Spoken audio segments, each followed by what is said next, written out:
Hello! I'm sorry I yell at you guys every time I turn on the thing. That's my bad. What's going on? What's up, guys?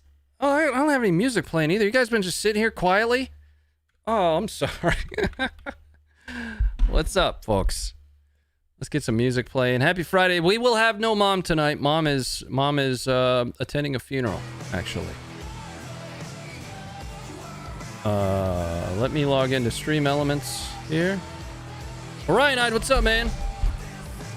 Mama topping off Max? No, Mom won't be here tonight, guys. She won't be here. She might, but it won't be until like 9:30, something like that. Like it's late. She's gonna be late, if at all. All right, let's get started. What's going on? Oh, I need to pop out the chat, dude. I was not ready for the stream today. It's good to see you. Oh man, but understand, yeah. She wanted to, go and support family. Ronnie's unsupervised. Yeah, got the house to myself, dude. I convinced her to take the youngest. She was originally gonna leave her with me. She gone. Great to be here. Thanks, man. Appreciate it. But you guys are still welcome to send across if you feel like donating to the Fit PC effort. That's our effort to put a little bit of good back into the world. We've done 29 custom gaming PCs that we donate to veteran charity. You can see the goal down there at the bottom. $185 so far of the 2,100 needed to buy the next one. That's over $50,000 worth of PCs we donate directly to charity. Just won't have Mom to shoot me with the Nerf gun tonight. Just in time for the 9 p.m. lag. Oh, we did get a little bit of lag. Yeah, sorry the Funker stream went over. It was one of those preachy ones again, guys, and I feel terrible. I hate doing that because the function of Funker is not to tell you how we feel. The function is to just show you the footage. You know?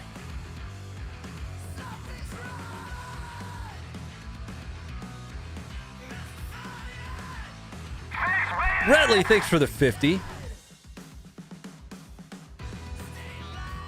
Gotta fire up the game here.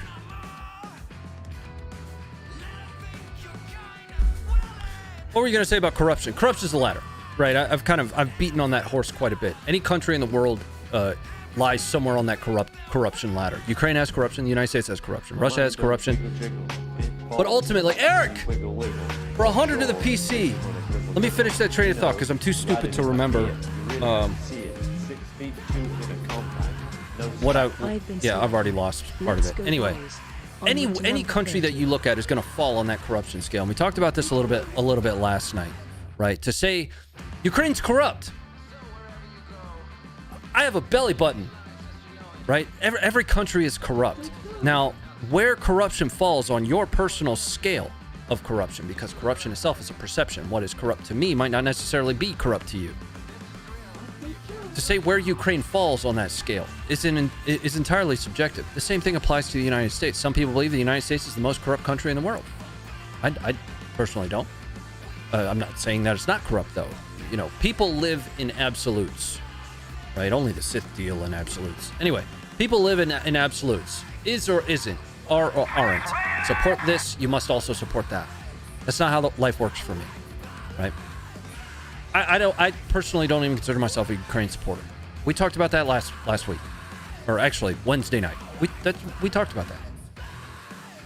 Generally speaking, I just don't like that Russia invaded Ukraine, right? And the equipment that we have, that's most of which is sitting on a shelf not doing anything. I just give it to them. Yeah, defend yourself with it. So the whole corruption thing stems from, post-Soviet era with all of those leftover munitions. They were really the center of gravity for the post-Soviet Union arms trade. And a lot of those sins of corruption are now still being held against Ukraine on the global front. If you look at a third-party organization that measures corruption perceptions over the course of years, corruption perception in Ukraine early on, extremely high. You gotta remember, though, their political ties have historically also still stayed aligned under the Soviet Union. Over time, the corruption perception, this is not my perception, this is data. Over time, that corruption perception has continued to fall. A great data resource for you to Actually go in and look at data rather than what somebody says on Twitter, my stupid face. Don't listen to me. Go research it. Transparency International, they measure this shit, right? And over time, I did a whole video on this. The perception of public corruption has continued to fall. Now, there's also this whole like narrative, you know, Ukraine's the third most corrupt country in the world. We talked about that one on Wednesday too. And, you know, those that have been following me, myself and the Funker team for a while, I have continued to hit this point. That third most corrupt country in the world was measured on 1,400 private sector CEOs. Private sector corruption is a different corruption than what most people are going to care about. We care about public corruption. Public corruption meaning governmental corruption, right? The government's corruption, the perception of government corruption in Ukraine has continued to fall over the course of the years, and it continues to do so still. That being said, every country's corrupt, from the local government all the way to the federal government. It's there. When does the TV show start on history? That's going to be a while. You know, probably sometime towards the end of the year, something like that. They've kicked it back a couple times. You know what I mean? Great stream tonight. You stick to the program, give your insight, give a bigger picture, and explain the context. Nothing wrong with that. Yeah, but, you know, again, the Funker team is supposed to be the most neutral and object of all of it. I want to chat for a little bit before we play games. We'll end the stream with games rather than ending with the conversation. The Funker mission is ultimately so neutral that we have to throw every moral compass out. We do, because we need to make sure that others are able to use their own moral compass to come to a conclusion on things, right? So the fundamental purpose of it is to just show you the footage raw. As human beings, though, we each have our predispositions, right? I feel about things differently than Josh does, than Will does, than Funker does.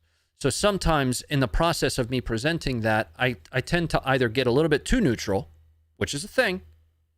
Being too neutral can absolutely be a thing, because what you end up doing is disregarding some of the most egregious things that happen in the pursuit of finding a similar example from the opposite side of the coin, right? Here's one, and this happened. It just hit me like the other day. This happened. We onboarded a new writer. And one of the things that I was sharing with him is, like, make sure you're objective in the analysis. He's like, yeah, absolutely. He's an awesome writer. Cam, you'll see his stuff. But as he was presenting one of the things that he wanted to look at, you know, the context of it was written in a way that says, you know, this is terrible. You can't do this. And in my brain, I was like, I wonder if we've seen Ukraine do that too. Let me go and actively search for that, right? So that level of neutrality almost detracts from some of the most egregious things that happen, especially in war, right? If you were to go back to World War II, for example, I think by and large, we can all say that Nazis are terrible, but do you really hear many people saying, well, yeah, but the U.S. did that too? I mean, they did, right? But do you understand kind of how that can end up really skewing reality? You know, there's no such thing as good guys and bad guys. Like that, nothing is that well defined. You know, what unfortunately has happened is the war in Ukraine has turned into this, you know, overly politicized. First of all, war is politics. I understand that. Overly politicized problem set. I use the term problem set because that's how it's treated. It's treated as a problem set, not as literally a fucking war. It's a war, like with artillery and bombs and missiles. You know, it's not dudes in flip-flops hiding amongst the population. You have opposing armies right now. And it's, you know, well, I support this one and that one, and we've politicized this. When in fact, what's truly happening on the ground is this biggest fight that we have seen in decades, right? but it's become a political punchline for people. Like, oh, he supports Ukraine, so he must be a liberal. Like, first of all, I don't necessarily, I support the United States. I fly the American flag. I fly one flag. But it's a political punchline. You know what I mean? All the way down to, like, you know, the NAFO thing. You know, again, that just drives me up the wall. I harped on this last night. I just think it's stupid. I think it's dumb. What's that next to your PC? Why does it say ISIS in Arabic? It's a leaflet that I dropped in Afghanistan. Yeah. But if you're gonna take, like, the typical examples of like this major anti-Ukraine stance are very much so sins of the father arguments, right? Is we're using that as the basis to come to how we feel about things now, and not necessarily taking into account the things that have changed over time. I'm not discounting that there's absolutely some questionable shit. There absolutely is. But if you look at the narratives that you'll find in a Tucker Carlson video, listen, generally speaking, I actually agree with him on quite a few things. And if you watch videos of his and take away the extremist takes that he applies to it, it's rooted in some level of truth, right? But you have these themes that make their way from, like, the deepest, darkest annals of propaganda. I mean, you can't, you know, and once again, the United States does propaganda, Ukraine does propaganda, Russia does propaganda, Syria does propaganda, the UK does propaganda. Everybody does propaganda. Quit holding it against people. All of these things are going to be rooted in some level of truth. Nazis in Ukraine. There are absolutely people that align themselves with far-right Nazism in Ukraine. There are absolutely people that do that in the United States. There are absolutely the people that do that in Russia. And if you think, I'm going to go way off the edgelord rails here. If you think for a second that if we were invaded as the United States, we would not arm all of those groups of people, you are out of your mind. You are out of your mind.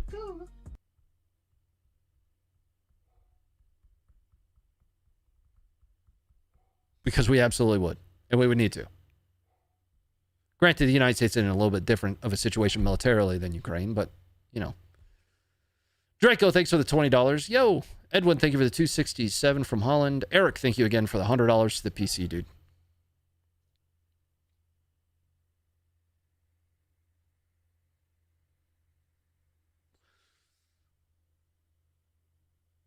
Made a lot of sense. Thank you for expanding on that. I don't know if I'm making any sense. It's my sense, right? There's so much that I don't know. Like, I'm not some political strategist, dude. I'm an enlisted intel guy, right? And I recognize and understand that in the sphere that I kind of play in as a job now, there are going to be some very, very smart people on things, and there is so much that I don't know.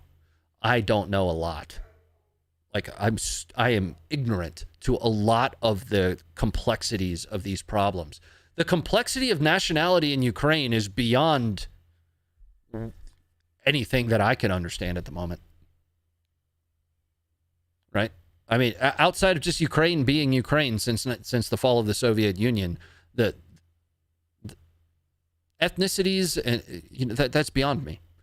Right? Again, I derive how I feel about things solely from footage. Right? I've seen atrocities. I've seen, you know, civilians being targeted. I've seen footage that purports to show areas like Donetsk being struck as well. Ukraine has struck Donetsk before, the city. They absolutely have. Then you'll have the arguments, though. Well, would they do that if Russia wasn't there? Probably not. Yeah. Everyone has a right to defend themselves. Yes. Yes, they do. It's as simple as that for me. You know, that place was not Russia's. And then for them to say that it is Russia's it's not how that works.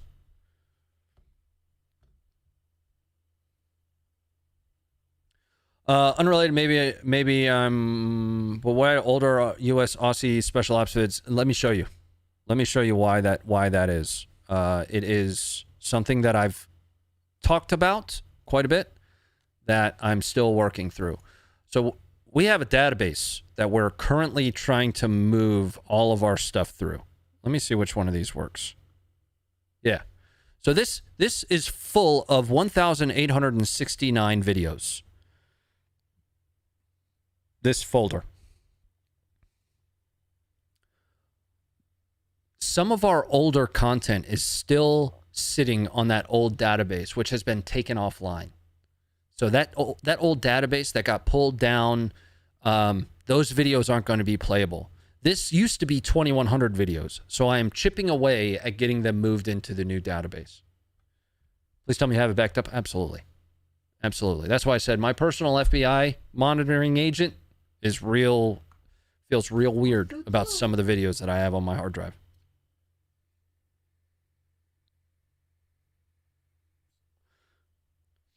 But yeah, you know, I want to reiterate, I am not a Ukraine supporter. Like, I don't support Ukraine. I support the United States. I feel for Ukrainians that are defending their homeland right now, and relative to the amount of military aid, I don't have any problem with it because it doesn't even scratch the surface of our capabilities. Where we start to get into economic aid, the majority of which the EU is providing, but still, we got problems too, man. I'm sorry, I don't know how to put that without sounding like an asshole, but we do, right? The military aid is not ultimately it's an exercise in moving equipment. That's what it is. Yes, there are absolutely impacts to the taxpayer dollar, but those impacts are going to be incurred anyway because we're always moving military equipment, right? You know, there was a video that came out of a bunch of equipment at like a port or something, and it looked like a ton of it. Everybody was saying this is all going to Ukraine. That's so much stuff. It was actually coming home from like a European exercise.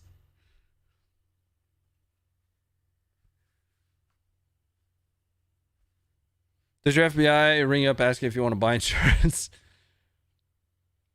The both sides I'm seeing from media in regards to Novikovka dam is incredibly frustrating. Yeah, I mean, there's absolutely no indication that Ukraine blew that dam up. Like, I don't know where that's coming from. And there's a likelihood that I'm just missing a piece of the information. That's always a likelihood.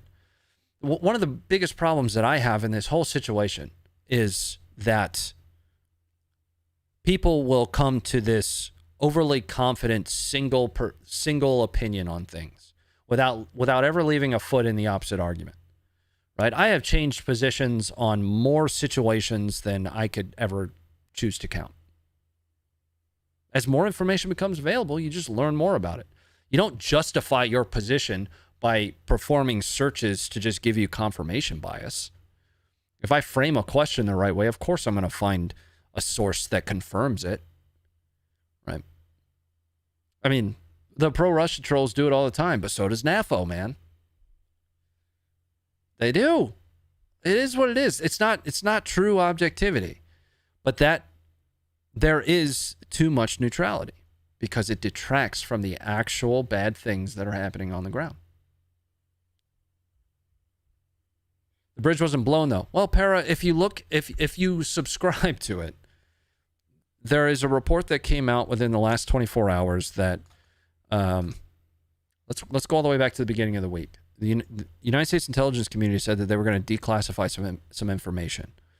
What specifically that was, I'm not entirely certain. But there was a report that came out in the last 24 hours that the intelligence community said we saw an explosion ahead of the collapse at the dam. I haven't seen that footage. So whether they declassify the footage, I don't know. You know what I mean? Yeah, people have mentioned Ryan Macbeth like over and over again. I'm tracking. PMC Wagner, what about it?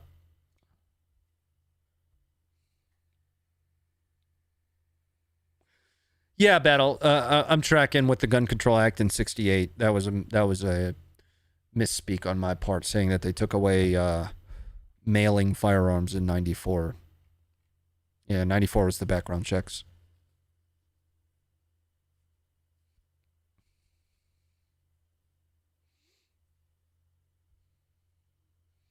We smoke a little nicotine robot penis. Anyway, I need to get into the server. You know, again, I'm always aware. This has already happened to me. Just the last thing I want to cover. God, don't listen to me. Don't listen to me. I'm an absolute fucking idiot. All right. I've never said that I knew anything about what I was doing. Never once. I'm not an expert. I have opinions on things that are my own, that are generated by my brain, and they might not be right. That's fine. Don't listen to me. Please don't. I think it's stupid. That's dumb as shit. We'll see how the Viking server's doing. But you're an intelligence bro. The first thing that you learn in intelligence is how little you know. The very first thing.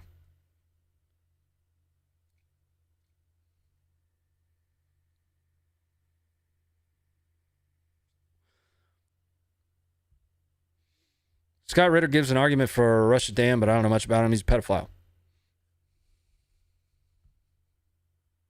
Yeah. I don't call people out like that, but that is the case.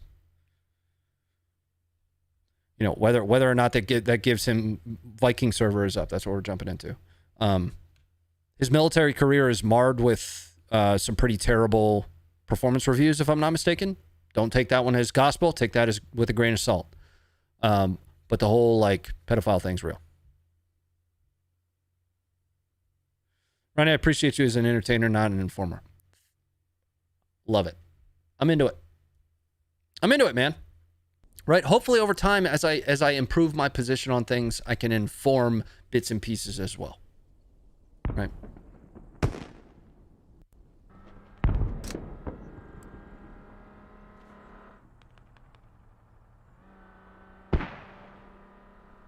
Well as engineering, documentation has only one place. Ukraine needs a powerful air force. Yeah, I mean, air is pretty important. 402 people watching TED Talk Ronnie. And somebody's going to clip something. I'm going to get canceled one of these days. I get it. I get it, guys. Words matter. I'm on the internet talking about big things. I get it. I get it. You got to do what you got to do. I've already dealt with that once this week where someone was like, well, you said. I know. Okay.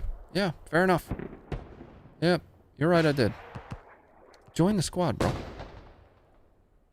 We are the Marnies. Hooray, Marnies. Where's the fight at, though? That spray and sweep.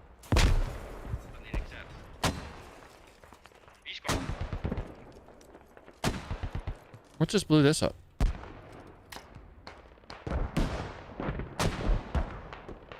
Looks like our crew's already moved up over there. Anyway, I'm not here to like sway you one way or another. I have my opinions and I'm not trying to sell you on them. I'm trying to present my opinion to you. You know what I mean? I could not care less if you choose to think about a situation the same way that I do or not. You know, that's your prerogative. Entirely your prerogative.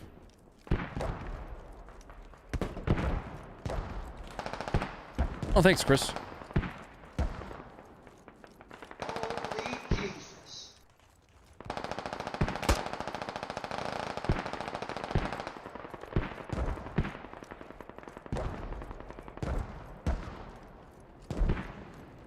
Crayon eaters? Yeah, I saw that.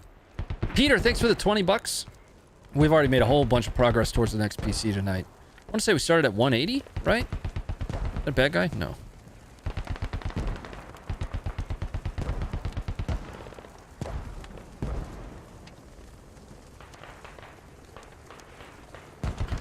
One of the other things that I don't truly understand is how, like, if you're not anti-Ukraine, you're a Democrat. Like I've been called like a Biden lover over and over again. And I just think it's hilarious. What are you talking about? I think he's an idiot.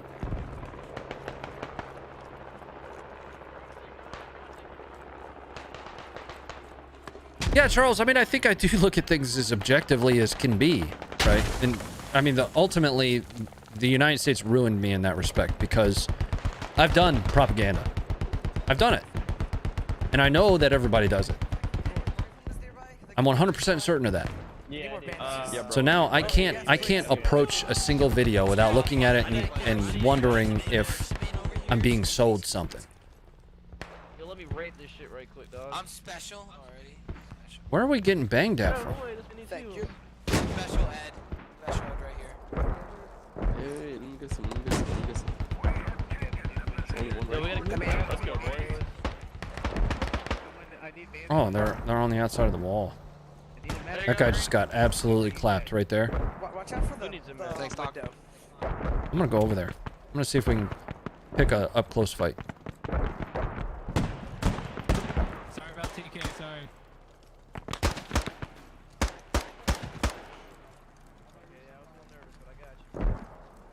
Yeah, I thought I was on full auto, so I just shot once at him and started turning. Remold, thanks for being here for a bit.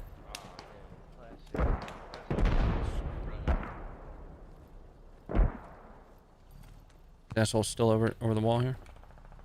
Oh, looks like you got him. Yo, is that a girl? I got something at 166. That building is moving on top of the tower. Building. Yo, Line them up. Line them up. that's a mortar team, I think. Fuck, that was close, bro. I'm gonna get off the impact area for that.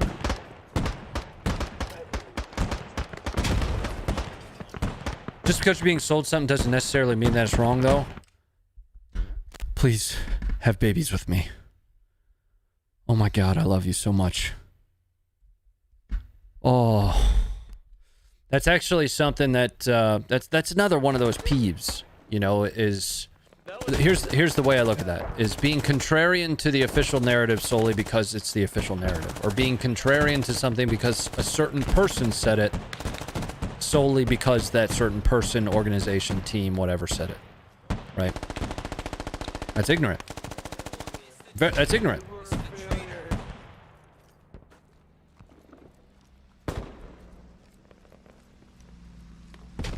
If you get hit for copyright infringement, how come you don't get hit for when you put music on before you start streaming? Because I have a license for that music, Ohio. And that's why, you know, I catch shit all the time. They're like, what is this? What is this, like, 1999 music we're listening to? I just have a license for it, and I'm allowed to play it. My mouse is down medic. That doesn't do shit. You're using frag. It's not royalty free. I pay for that. I pay for the music that we use on the Funker stream. Out of my pocket money.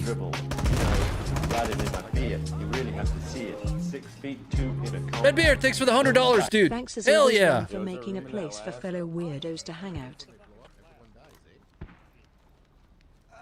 I'm old. I'm 36. I mean, not that old. I'm 33. I'll be 34 this year. Try to avoid that. Let's see all get healed up before you take off. Please. Fucking looking at me like Yeah, healed up. Get healed up. Get your heals. Get your heals. Bro, team Got fucking triple medics over here. I need a good bourbon. Maybe I think I'm gonna get in this vehicle here. Oh, there's no more seats in it. We can't hear you by sitting in the truck. Getting the only me. There's extra room in We there. might have room, I don't know. Getting the only extra For like room in there. We might, I don't know. Yeah, I'm gonna get into this fucking rolling highway sign here. See if it holds more, I don't know. I think it holds 12. Yeah. I try to be open-minded and listen to opposing points of views. Yeah, Right back. every day. Touch you up, buddy. Every day, man. You know, again, I couldn't really find the right words at the end there. I had them at the beginning of the stream, and I knew I wanted to kind of close out with my perspective on a couple things. But I always feel really, you know, again, the Funker mission is not to tell you what your moral compass is. It's not, right? For better or for worse, right? That sucks sometimes, because there could be something that we just vehemently disagree with that we still post. That we still do, because people need to see it. Song. Love song. There's a guy moving right to left over here. You look like 25, bro.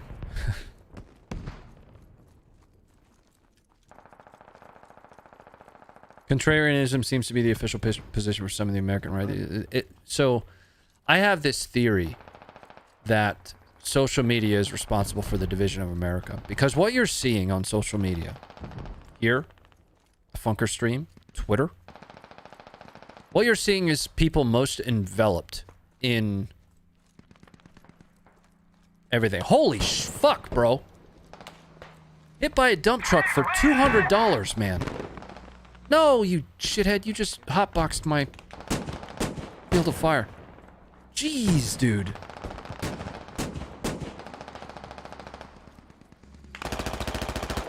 Thank you for that.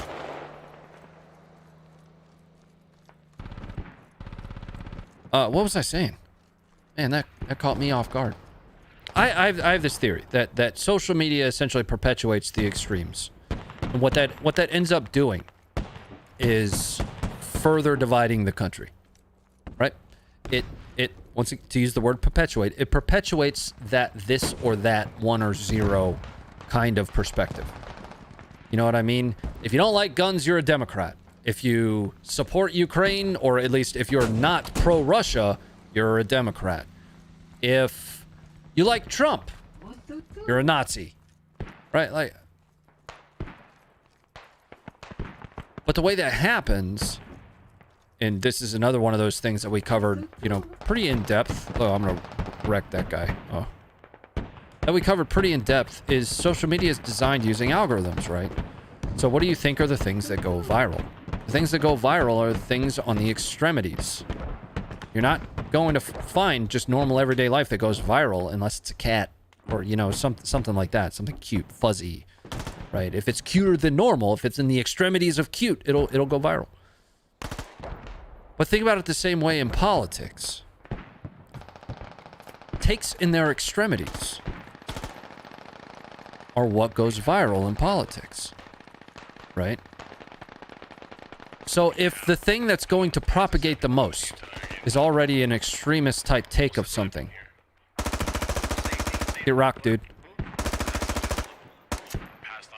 What social media has effectively done is propagated the most extreme opinion situation. Because if you go out into the world, if you go out into the world and you just have a conversation with people, the resultant conversation is going to be a much more objective discussion. It's going to be, I heard this. What have you heard? Not, I heard this and that is the truth.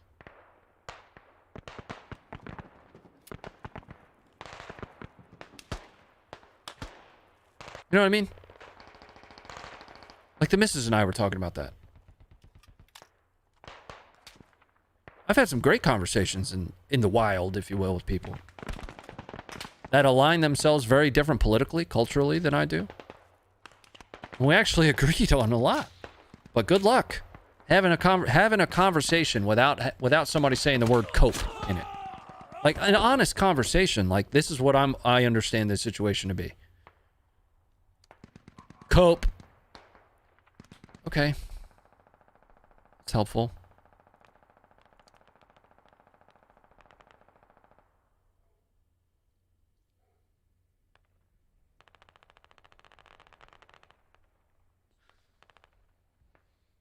Feeling trolls, a lot of immature adults out there on social media. On social media. Right? People aren't edgelording in real life, dude.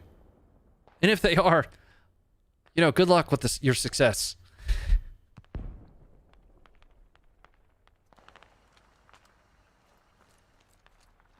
Falcon and Nomad, those two tanks from K2. They got eyes on one enemy infantry and where they're approaching from. Do you want a fire team? Anybody else want a fire team? Yeah, actually. It is disproportionately the most digitally engaged countries. On the other hand, critical thinking is developing much faster in the same places. Not sure I understand. You got Charlie? Slowly working our way to 3 opinions only. Yes, you can choose one of the following things to believe. When all of your beliefs fit inside of one political party, they're no longer your beliefs. This is what it is, man. They're not.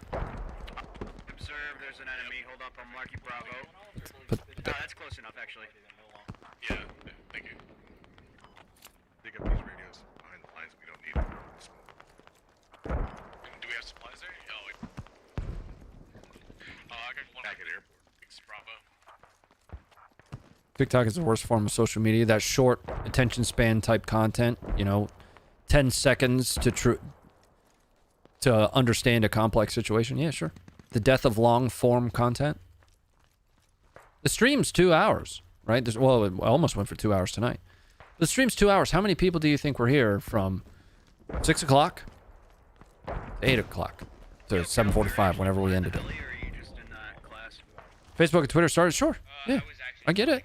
No, I'm lumping it all under, you know, an overarching social media problem, though. Alright, if you're gonna take, do you wanna try and fucking, a hab on E535? I'll put an observe on it, it's that compound stop. Great example of the weren't here for the beginning is, you know, the person that came in the chat and said, they don't show Ukrainian footage or Russian footage here. We had just gotten done spending 45 minutes talking about Ukrainian losses.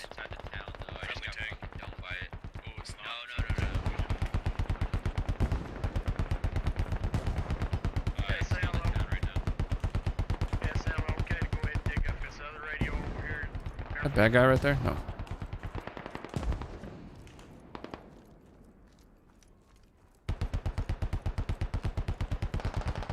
Who said that? Marcus? Definitely started before, yeah.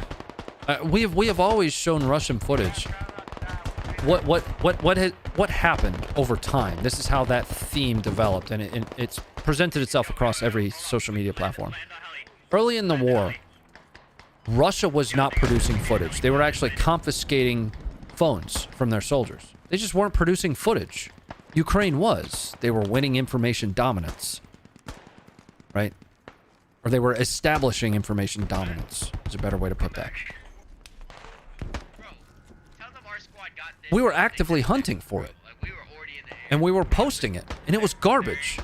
It was like official mod really. Oh, grenade. Oh, did you see that? It was garbage. It didn't provide any insight on things. It didn't do anything to help us understand Russia's position whatsoever. It didn't. So over time, when people saw an influx of Ukrainian perspective footage, suddenly it was like, oh, well, you know, they only show Ukrainian footage here. And that theme, that narrative has existed since then. Every other video on the feed right now is Russian footage on Funker. Go to Funker's homepage right now. It's not that we don't post it. It's not. I did see the updates for Squad, Jace, and that's exciting, dude. I'm about them. I do all kinds of parkour shit that I should not be able to do.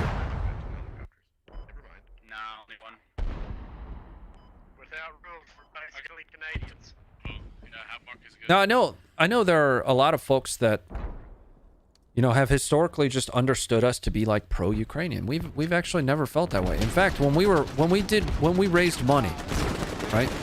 We donated that to humanitarian aid. Oh, bro. I went to the Red Cross, right? Because again, we're not. That's not to discount the fight that they've got going on. It's not that we don't feel for it. We just have a mission of neutrality. It is what it is, man. You can hate me for it or not.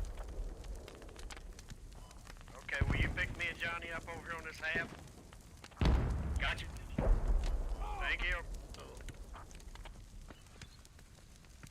Alright, we're gonna grab Johnny and then we're gonna push up. That dude got absolutely clapped. Yeah, at least get a round down over there. Just making sure he's not a zombie or something, dude.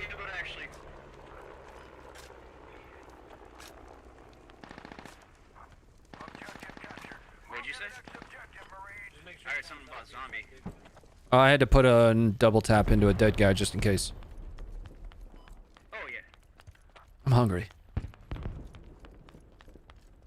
What's are we playing on? Viking Valhalla. Respect for the true neutral. I don't even know if it's true neutral, dude. You know, I don't know.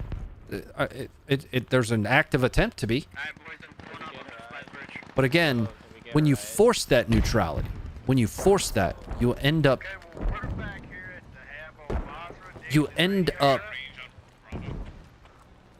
sidbarring the actual things that need to be discussed and talked about. When you see, you know, the Ukrainian prisoner, POW, active POW, has surrendered fully. 100% gets POW status, being executed. Being too neutral would make you look at that and go, I wonder if there is a situation like this of Ukraine doing that, and not taking that for the atrocity that it is. The same thing applies to the Ukrainians shooting those dudes in the leg. Being too neutral, being not looking at that for the bad situation that it is, does not do that the justice that's necessary.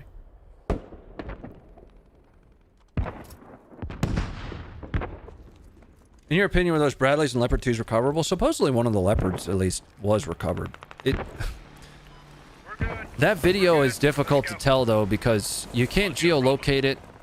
There's a cut in the video that... The initial video just shows a leopard's tracks. It doesn't show anything indicating that that leopard was that same one that was in that field. There's nothing indicating that whatsoever. As far as I can tell. I could be wrong. And then the video cuts and a leopard's tracks are fixed. Take from that what you will.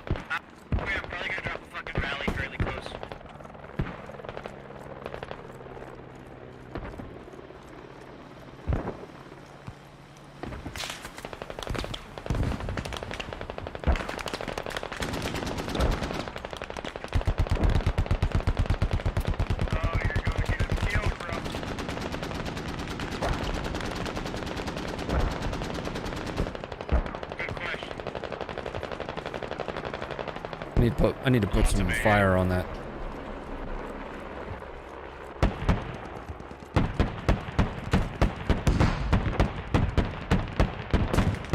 The Funky 530 streams were definitely biased towards pro-Ukraine. See, I look at it differently. I don't consider myself to be pro-Ukraine. You know, you can look at it in that kind of absolute. I look at it in holding Russia and, as an eventuality, Ukraine for the things that they should be accountable for. It is like that's it. Right? If I'm showing you footage of a grad striking Kyiv, I'm showing you footage of a grad striking Kyiv, and they need to be held accountable for that. If I'm showing you footage of, you know, a Ukrainian getting his balls chopped off, that's what happened. What the shit, bro?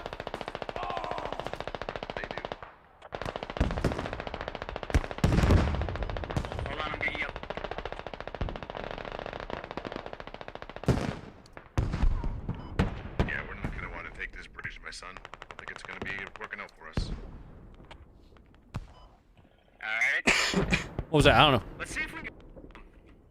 I need one guy to get in with me in the Humvee. I'm gonna try and go fucking far side. The replay might not be working. Rally over there. Approximately somewhere around there. We have contact north of them. Wait, you said we got contacts north? I think so. I just got shot in the back and I was on the side of the hill. Yeah, I'll kind of summarize. If people always want a concise statement. Here's the concise statement. I'm not pro-Ukraine. I'm pro-America and wish Ukraine every best that I can provide to expel Russia from their country. There it is.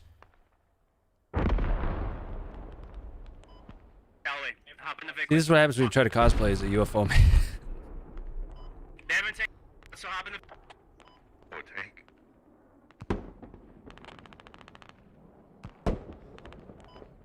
Produce for us. I have never called for more support. Literally not taking any damage in this thing. Never once. I would urge you to go back to every stream and point me to where I have called for more. I have presented in every instance.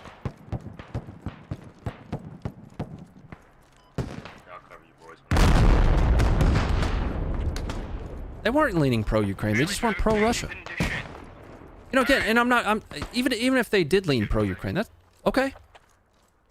Okay. I don't know what the problem is. I'm from the line up here. Come on. Ukraine's the perfect metaphor for get off my lawn. Sure. But again, where was that position derived from?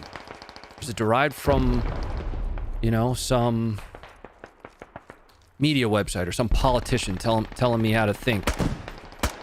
No. Derived from footage, because that's all I look at. I spend all day long just staring at footage. Kill that dude.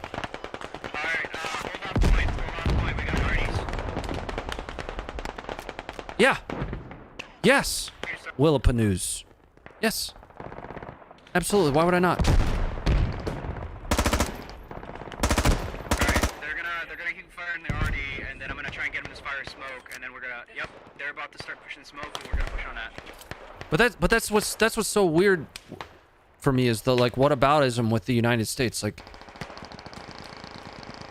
correlating the invasions of Iraq, which I have never said was a good thing. Never once.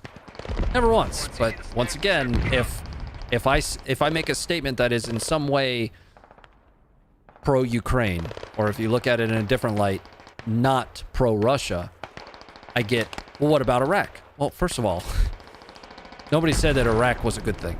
Second of all, we didn't invade Iraq to annex it. Right? Not saying that our reasons, quote unquote, were great in the first place. We didn't invade it to annex it. Correlating the two, comparing the two with each other, they are not the same.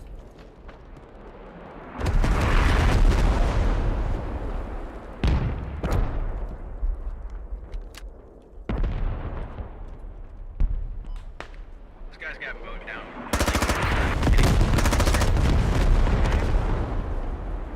Hold on that, at least stay on this side of the river, because, that might hurt.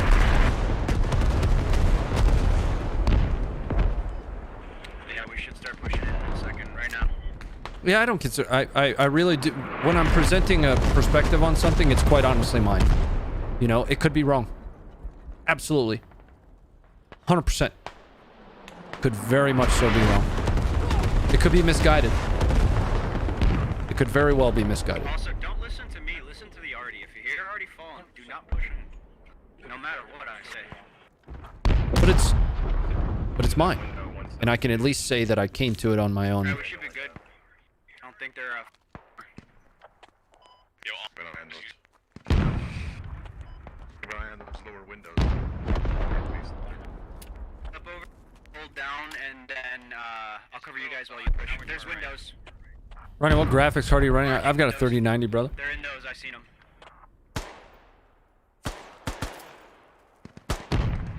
I need to get up here and be ready to lay a little bit of fire on the... Oh, there we go. Yep. We got an enemy. 125 south of our position. That's gonna get there. On the hill, they're on the hill.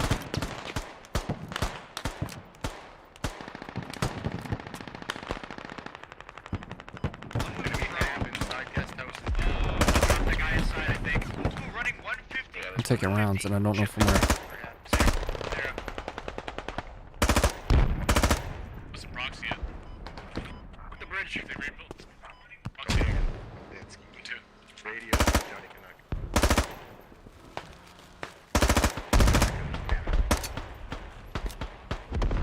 We're putting them down way out there. I don't know if you guys can see that. That guy's dead. Don't shoot at me. But I'm fucking having no babies. I'm about to die.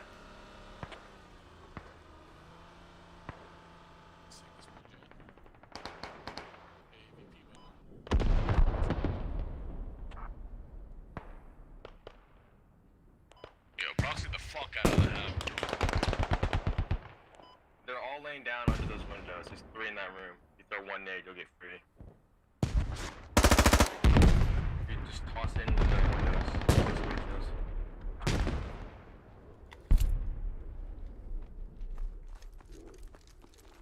I hope you don't think you have to explain yourself to us after each stream, Ronnie. You do a good job, man. Something... So, a phase that I think...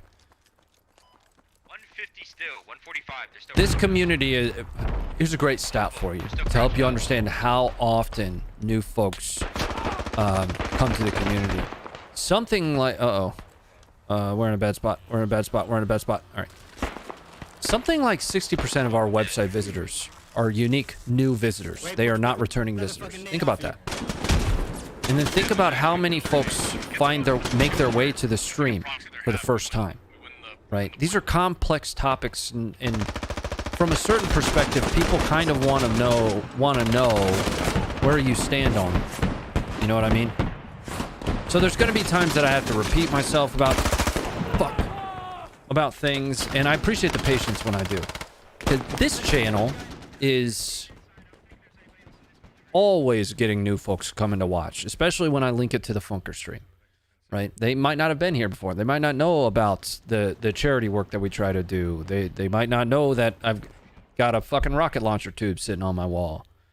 Or that I am vehemently pro Second Amendment.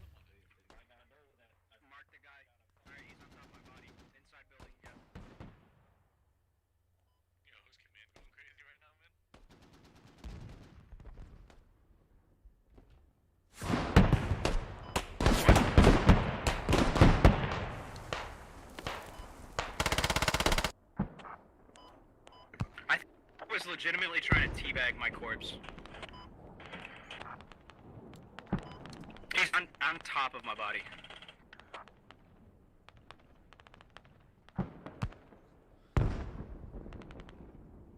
Or the jar of Vegemite in your trash can. It's fucking gross, dude. That's gross, man. Vegemite's nasty. That's not an opinion, that's a fact. That's a fact, and we can fight in real life about it. I will be happy to. Come catch the smoke. I'll fight you over that. 100%. What do you need a weapon that big for? Why does the size of it matter? In either direction. Why does the size of it matter?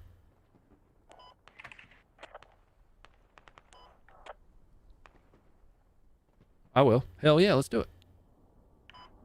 Yeah, both their halves right next to each other. These are nuts. Like now? And you'll be happy to know, Narwhal, it's proxy. You teabag the like button? That's alright. You know, into that. Maggots won't eat Vegemite. I know. Of course they don't. It's disgusting.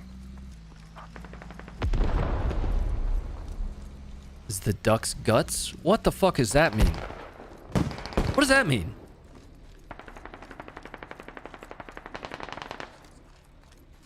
Thanks, Scoop Dog. You think the U.S. military will get dragged into this fight? I hope not. I hope not. Because what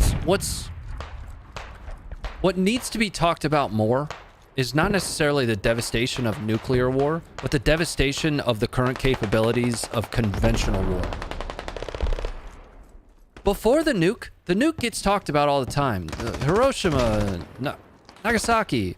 Before that, we were firebombing cities. Like leveling cities to the ground from fire.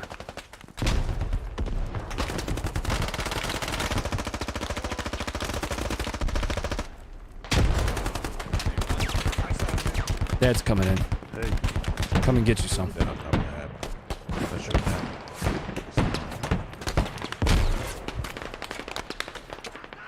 The radio is on the north side. There's a dead medic on top of Viking Slugger. Viking Slugger's on the radio. Northeast side. Weren't nukes supposed to prevent war? Yeah, the mutual destruction deterrence, you know. Fucking right. Don't worry about me.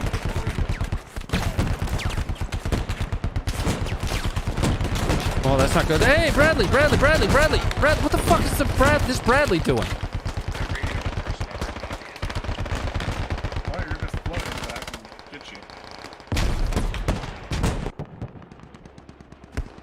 You keep chickens running? No, I keep being told I need to keep chickens though.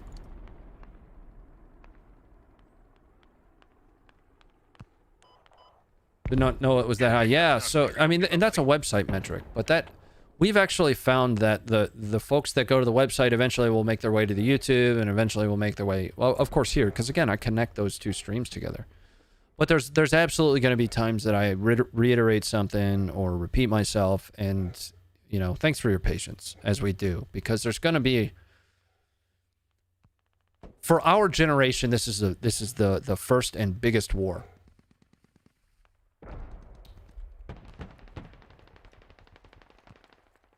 That is an opinion. That's not a statement. You know, attack the idea. Attack the idea.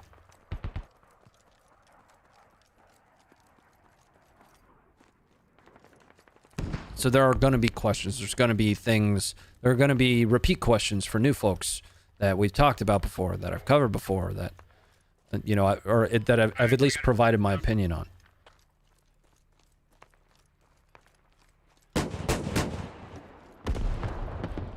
But the conventional war that would theoretically take place between the United States and Russia would be horrifying. Horrifying. Oh, that was a striker firing at me. Shithead. Now, I also happen to feel that that's not gonna go very well for Russia. A lot of people would die. And I do not advocate for it. But you don't want that smoke. There's no military on the planet that can stand up to the United States military. I don't give a shit what TikTok you watched. I do not care. I could not care less about what you saw on TikTok. Or what you saw being shared for likes on social media. I don't give a shit. The United States military is not to be fucking trifled with.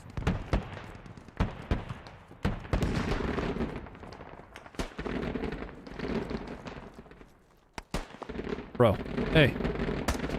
Stop. Hold your ticket till we cap. If you died, hold your ticket.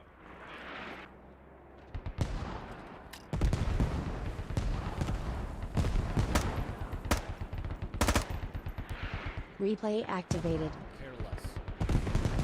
What you saw. Or what you saw being shared for likes. Now, where I think the United States militarily has its biggest challenge is its leadership. Whether that, and I don't mean it's intermediate leadership. I don't mean tactical leadership. Tactically speaking, you know, again, we spend more time fantasizing over war as a military than any other military on the fucking planet. You can't tell me otherwise. There's no other planet, or there's no other military on the planet that spends that much time wargaming. When it comes to strategic leadership, executive leadership that doesn't account for things that fail, the good old boy system, that's where I think the United States has problems and challenges, right? That's what was defeated in Afghanistan, not the United States Marine. Absolutely not.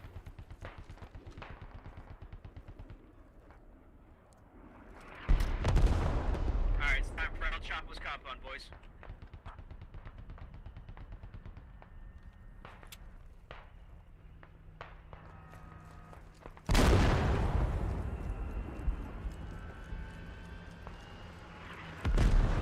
Abrams climbing up my ass soon. Whoa, bro.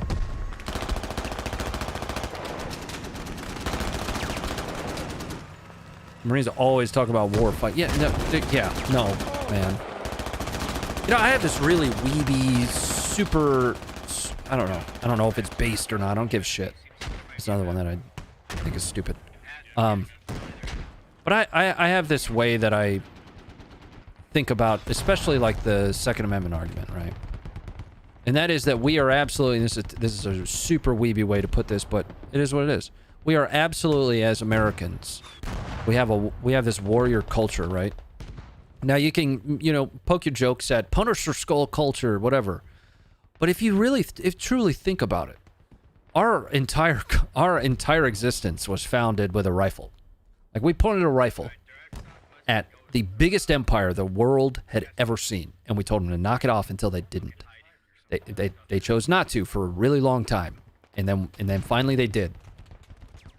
Throughout history, we have impressed ourselves for better or for worse.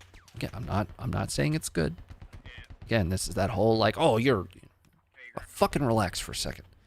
We have impressed that warrior culture on more countries that try and start shit than you can really truly count in our very short existence.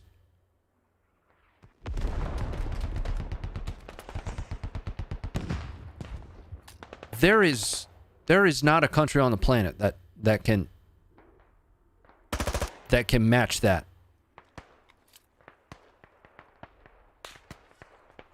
That guy got fucking clapped out there. Now, in the context of the Second Amendment, where I typically make that argument is we as a society, not necessarily as a military, because again, our military is, you know, really fucking good, but as a society, we have, oh, there's a guy. We have lost that, right? We have given up that culture for a semblance of some false semblance of peace, right? All the way down to staying physically fit, right? You've lost that edge that you need to give yourself to survive. We as a society, as a culture. We are losing it. We are, absolutely. You got people complaining on an airplane that because they are too large to fit down the center aisle, that the aircraft needs to, or that the airlines need to, you know, help them adjust the entirety of the plane for them.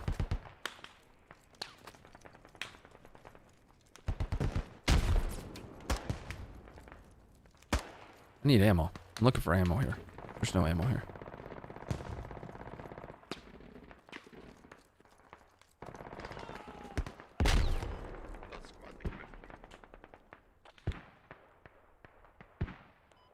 Dude right here. Yeah, I think so. They won't let me get into it. I think the one that got blowed up. Bro, are those bad guys right fucking here? No, they're not. Hey, Gunner, switch F2. Grab one. Was there anyone in the river seeing Yeah, that was me. It won't let me.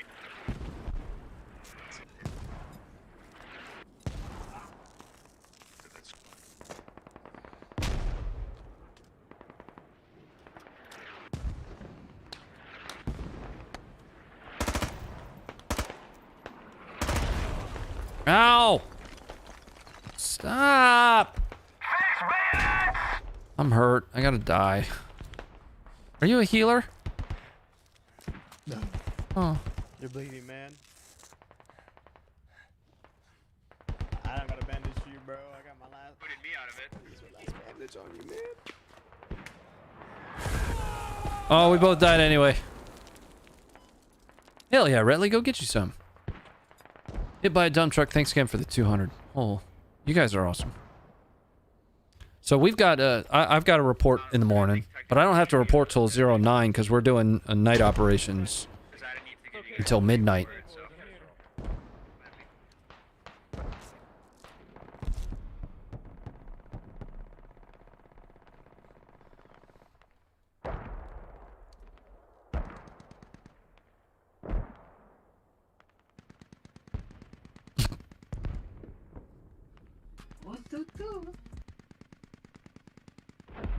Anyway, yeah, like I said, maybe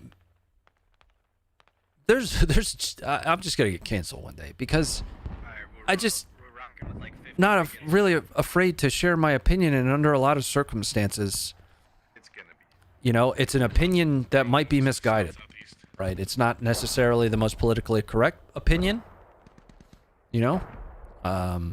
It might be. That just might be how I truly and actually feel. But there are definitely situations, filming the TV show, for example. I said shit in that room, they were like, oh! Like, what? On foot. What do you guys push with me? I'm gonna try and get us a rally closer. Coming with. What? Thank you. No, I need to spawn in at the hab. Oh, shit. I need ammo, Daddy. Grab Any update on your history show? Yeah, it's gonna air, just not as soon as we expected, largely because of marketing dollars. So marketing dollars are extremely important for especially a news show. New, not news. It's not a news show. I actually think this community is gonna really love it because we examine some wild shit. Government cover-ups, you know, secret operations, some heroic stories, some often misunderstood stories. I think people are really truly gonna love it. So it was supposed to air already. We have passed the original air date. The problem is for a news show like this, because they wanted to make sure they got the editing just right, it took them additional time to get it finished. By that time, they didn't have the commensurate time to promote it, which is critically important, right? For a new show that's going to be airing, that's covering some of the shit we're covering, they wanted more time to promote it. And I don't hate that, right? Because ultimately, what does that do? From a benefit to me perspective, a benefit to the information perspective. It lends to the success. It does.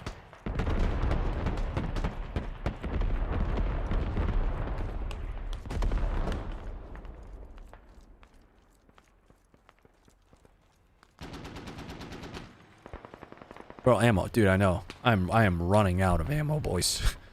Like, we are condition black on ammo at the moment. Oh shit, we had a mine. What's it airing on? History Channel.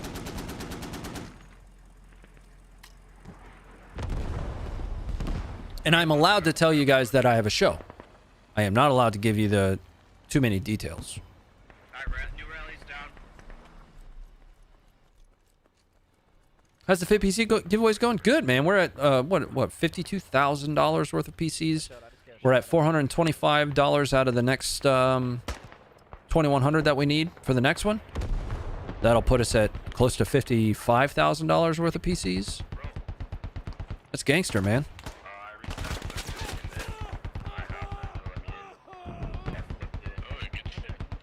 I'm giving up, and I'm spawning at the hab, and I'm getting ammo. Hab's far. Oh, but it'll give us a better angle here. You know, I like this approach better. Should we switch to the saw, though? Switching to the saw. Yeah. What do you do with the PCs, Ronnie? So, I buy them live. We buy them live once we hit the goal. And when I purchase it live, I set the shipping address to a 501c3 known as StackUp.org. StackUp's mission is combating veteran suicide through gaming.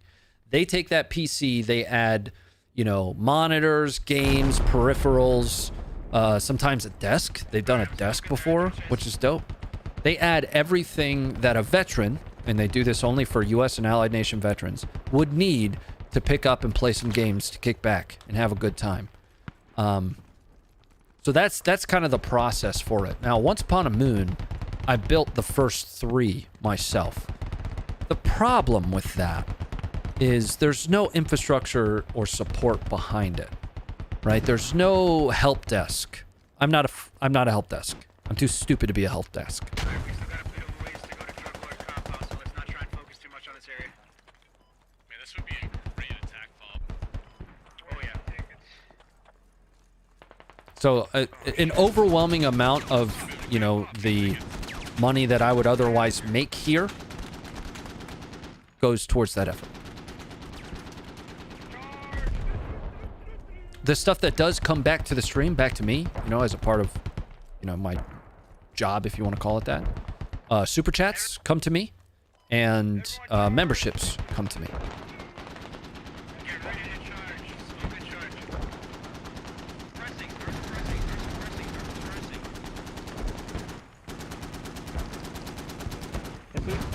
But there's also a reason that I keep those buckets of money separate. So the reason that I use the donate command is both from a business perspective, reporting that on taxes, but also from a YouTube share perspective. So say, for instance, I were to use, what do you call it? Super chats to fund the Fit PC effort. Well, YouTube's going to take 30% of that. I don't like that. I don't like that at all. I think it sucks. Not going to have YouTube taking 30% of what you intend when you send over, you know, a generous $5 tip to the, or donation. Fuck. Oh, I got him. Oh, get rocked. You suck, bro. I don't want YouTube taking that money. Oh my god, I just saw you turn the face.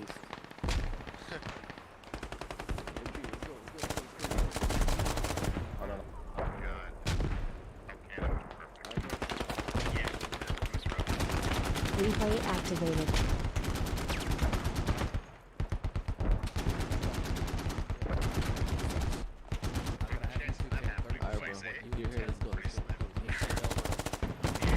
Well, I see your stupid asses. Or something else. Fuck. Oh, I got him. CBK, thanks for the 5, man. Oh, fuck off. I'm shooting that guy in his face. If these guys want to keep popping out from around this damn corner. Oh, I died. How did I die? Probably the OnlyFans revenue, that's going towards the help Ronnie buy a Testarossa Ferrari fund. Is it clear here? Should be, yeah. Watch the front side. BH, unfortunately, no. No. And I can donate $5 into that for you, boss.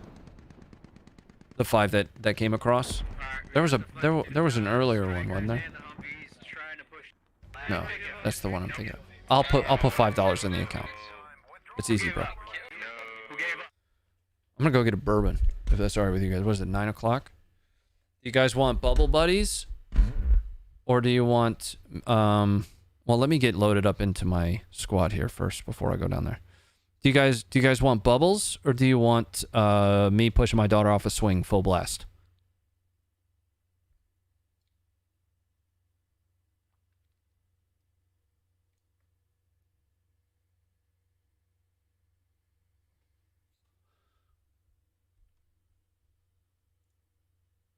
Me pushing my daughter off a swing full blast? I'm trying to join the Marnies. We didn't. I made it on the Marines. We're on the Marines again. Perfect. Child space program. Okay. You're not sure? That makes me feel like it should be the bubbles. E-dub? No, I got some Basil Hayden's downstairs. I'm gonna get into. Mom might be home.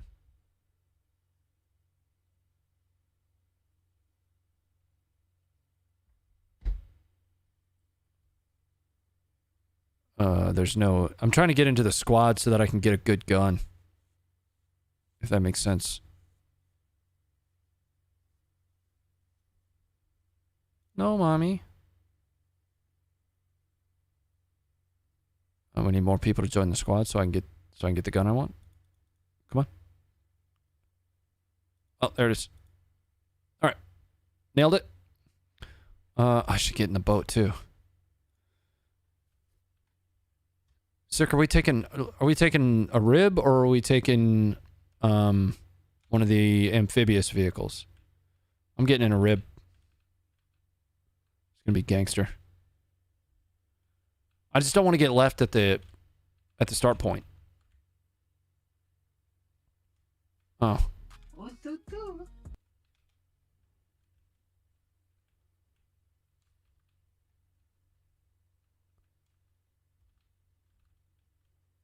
I might just get in one of these. Yeah, I'm just gonna get in this. All right, I'll be right back. The bubbles is probably gonna play first, so just bear with me, and I'll get the space program going.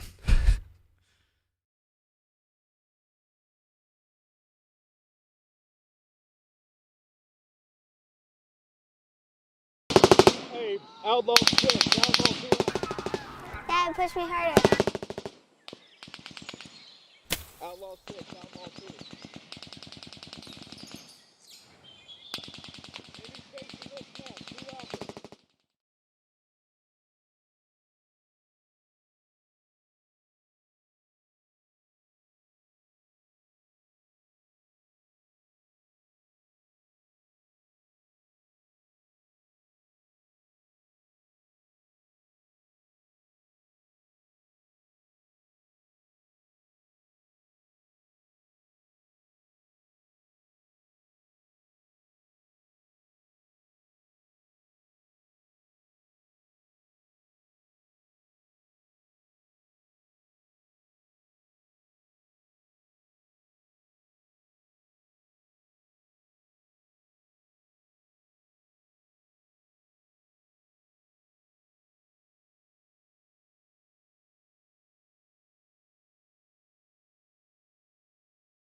You're also team Okay, Nigger, hello. So Nylon, you cover his ass. Elements, We're not you do you.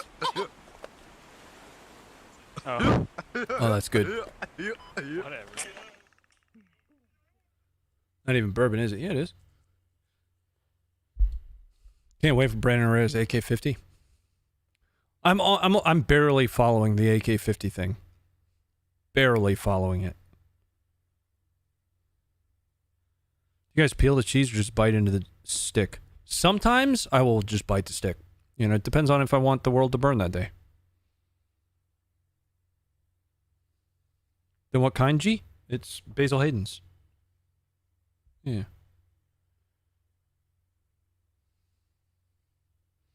I gotta peel it. Yeah, you know, it's... I feel like a heathen when I do it, but...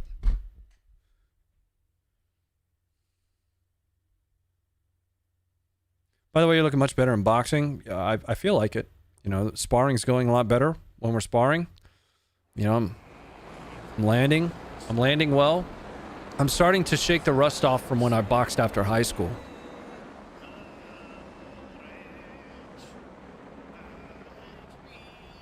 Thoughts on the 28th Amendment? There isn't one.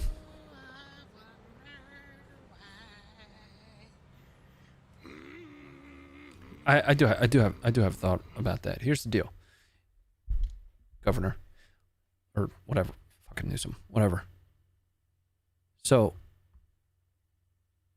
you can't preserve the Second Amendment while also infringing on the rights that it provides.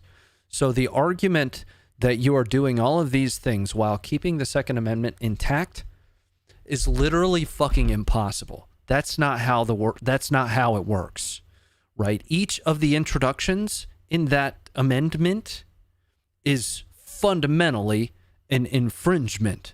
An infringement is an impediment. It means to slow something or to impede something, right? A hindrance, if you will. Look the definition up. It is what it is. So, by definition, doing any of those things is directly in conflict with the original statement itself.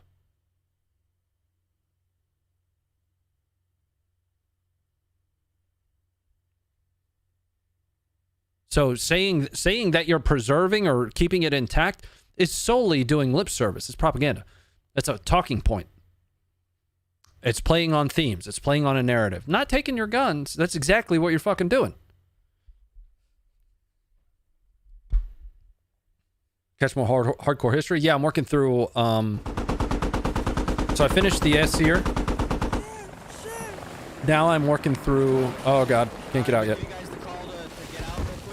Which one is it? Caesar. Caesar.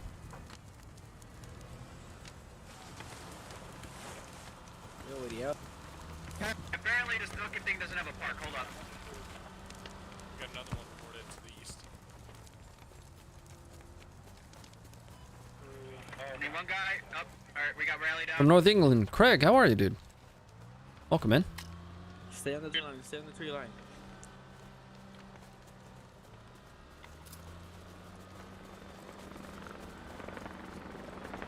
My argument isn't has nothing to do with, like, here's the thing. I look at everybody as equal. Everybody. I don't care if you work for the government. I don't care if you work for the police. I don't care who you work for, right? I have no requirement to be reliant on the government or the police in the preservation of my own life, right?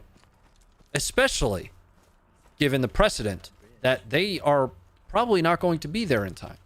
So, if the argument is that the police or the government are the only ones that are allowed to have certain types of weapons, unless they live with me and are present at all times in life, I need to be afforded the same capabilities that they are. Right? So, well, you can't have hand grenades. Why not? Because only the government should be able to have hand grenades. Why? Is it training? Let's go, boys. Oh, shit. Not precision.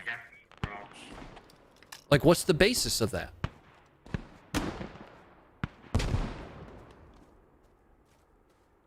Like, well, the police have AR-15s because they need it for defense, to defend themselves from criminals. Why the fuck can't I defend myself from criminals?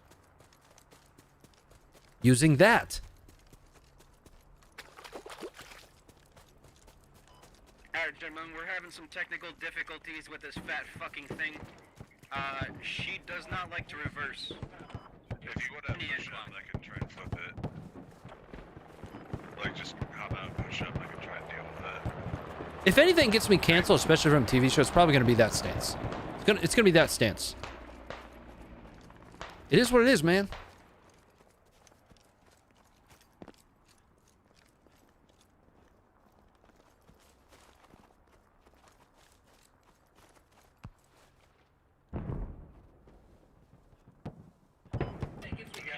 Gotcha. Try and flip it. If you can push it up, let me know. I'm gonna try and push up, get a rally down. See, watch. That guy's gonna make it all the way across that bridge. I'm gonna run across this bridge and I'm gonna get mowed down. Mowed down, dude. To drop that rally. Quick. One, I killed one across the bridge. Sure, one. We got it. We're pushing up. Alright.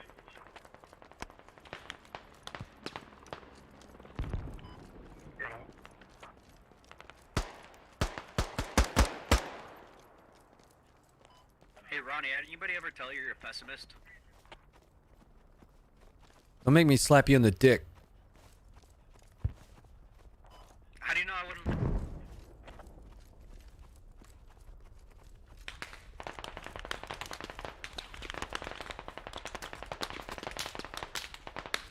No, thank you. Oh, fuck, bro. I see that guy.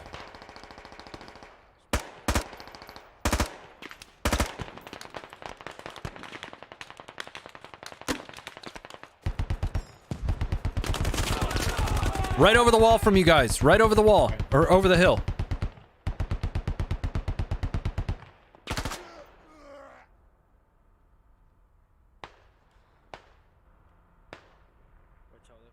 Right. Pretty sure the servers in Hell Let Loose replaced my helmet with a flashing siren. Hey, Ronnie, can you give me a spot on that? Spot report? Somebody shoot from the little island. No, I'm not giving you a fucking spot report. There's bad guys. They're right there.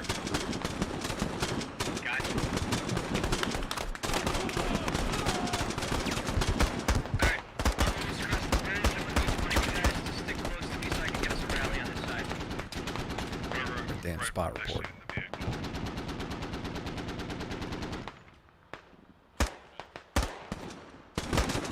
Really, battle? All right, I'm gonna send a message. All right. The code is supposed to be changed, dude. Thanks, Scoop Dog. We'll see you, man. Wow.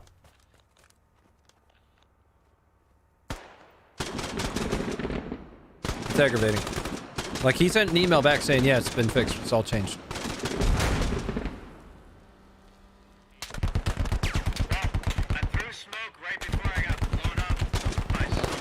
I don't think I'm gonna get picked up. We've got a hab coming in over here, though. That'd be good spawn. Hab coming into the northeast. Help me up a second.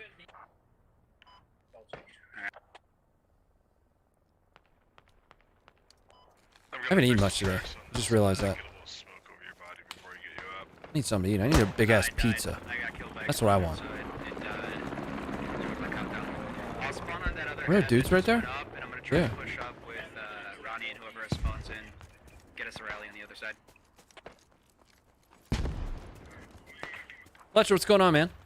Maybe case sensitive? Maybe. More than likely, I think the code just wasn't like saved or something. I'm just trying to get the codes to all be the same or close. Like, some of them are RonnieFit, some of them are Ronnie, some of them are FitLocker. I want all of them to be the same.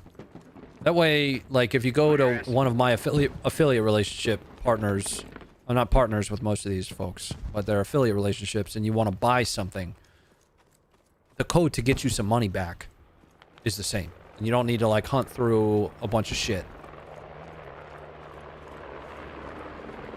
I think Battle's... Oh. Fuck out of here.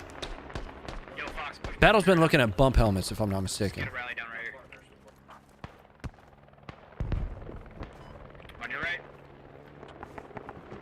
On your left. Yeah, we got hostiles. They're too close. Just push over the bridge, man. Put frozen pizza in the oven? We don't have one. Yeah, we're on the other side. We're just spun to have. I dropped one just north of us. What are these assholes doing? I'm clearing these assholes out, dudes.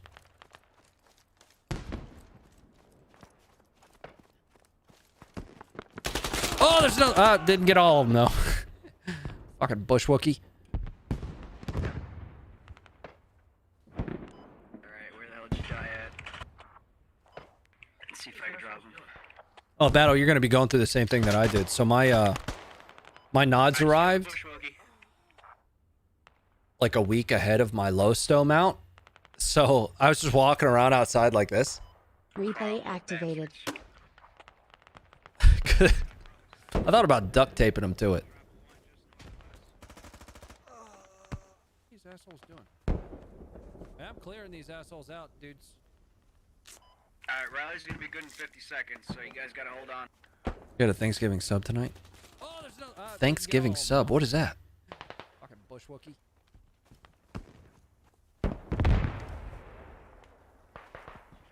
In the UK, we're dead if someone chooses to knife you. I heard a farmer with a pocket knife was arrested after being attacked. Oh, okay.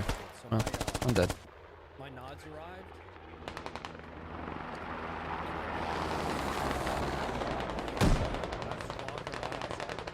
Video dropped from the POV of those Bradleys. Looks like most of the guys made it back. That's something that I speculated about on the stream tonight. Is there weren't bodies. There weren't bodies laying around. You know, I'm sure there was probably casualties in some way, but to me, it looked as though at least a majority of them made it.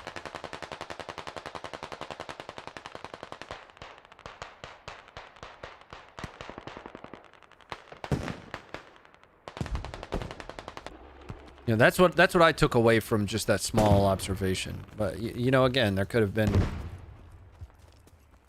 You know, we were talking earlier about 1 foot in, 1 foot out kind of thing.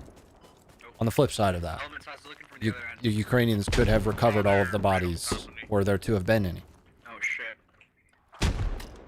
I'm gonna hold this spot right here. Nice drum marks. Looks like we have troops in there.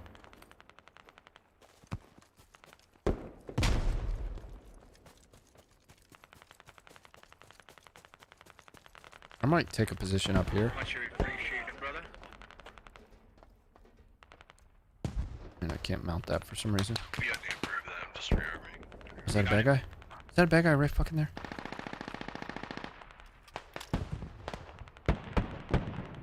Is that a rock the whole time?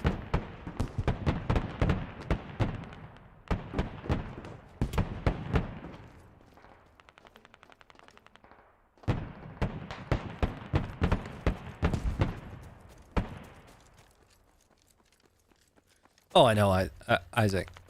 You know, the big one that I kind of harped on in the stream is that this is being used as a gauge for the totality of success of the, you know, counteroffensive.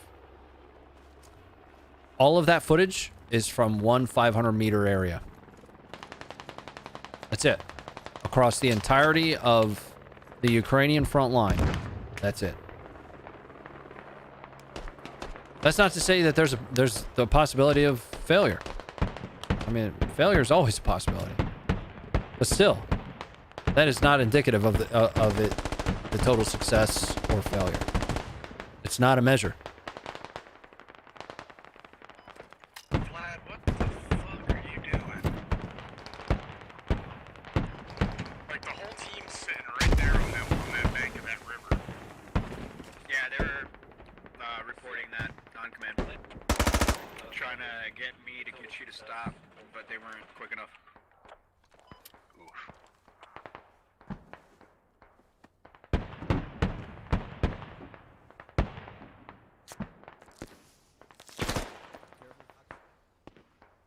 I just got a new helmet light. So I picked up one of the 340V vampires. I have a 300V on my rifle. And I'm expecting the 340V to be pretty solid. Thank you, medic.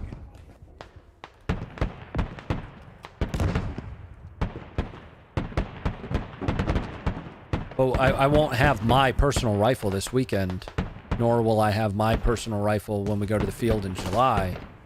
So I was like, you know, let me splurge a little bit, get one more vampire, which has IR and white light. Getting a fucking badass hab down, so if you do go down, try and spot on that hab that's gonna be right on top of 5 wins. Surprised me as they overlooked providing ERA kits for the Bradley. I would have died a little bit inside if they put ERA on the Bradley.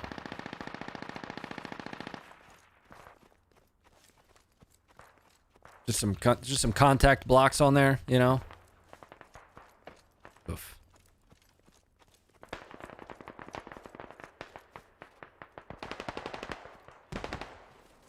There's more dudes in this. Where is he? Can't see what he's shooting at. I can see the direction though. That's all that matters.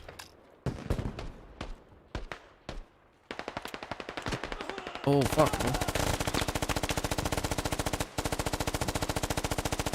IR white, blue, and red LEDs. Supposedly the blue is IR safe, quote unquote. What does IR safe mean?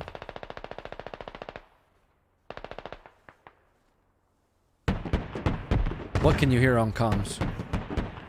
Bro, look at this guy. Oh, that was close.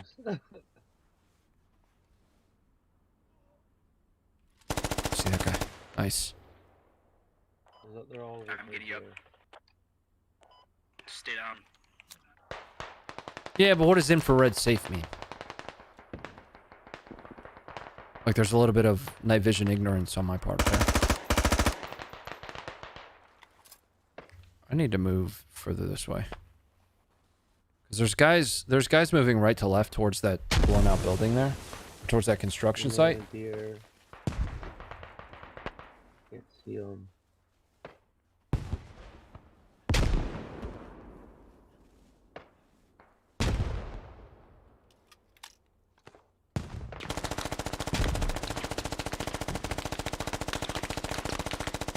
I can see him, I just can't see him. You know what I mean? I can see him moving.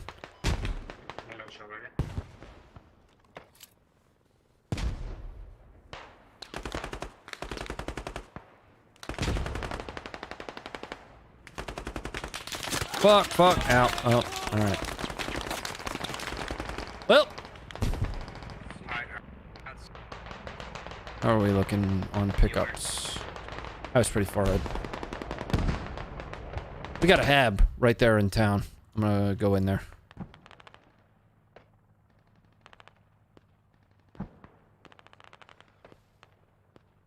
Got a bunch of kills there, though. I want to check in on Mom, see where she's at. Just check on her, you know.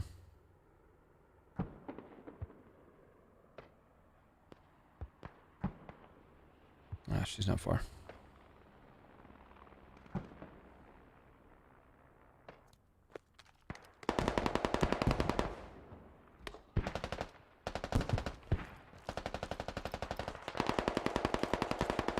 I hate that they only... I doubt you'll find a Marine that's running an M27 that only has smokes.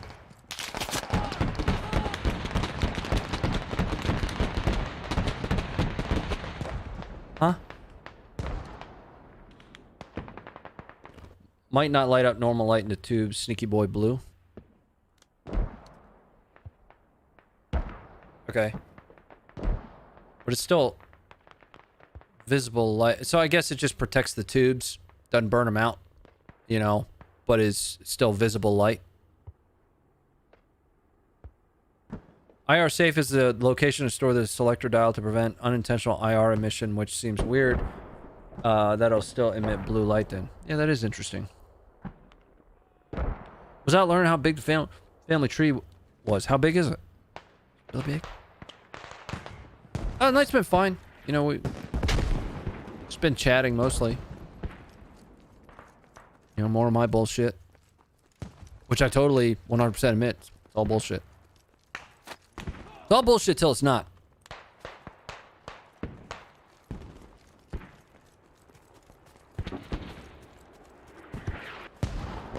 No, I don't. I do have relations with, not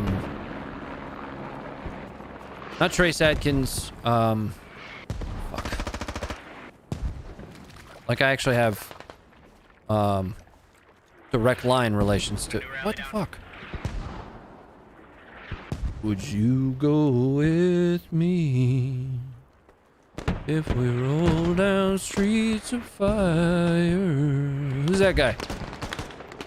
Like, I can trace a line to him. For some reason, I just can't think about who he is, though.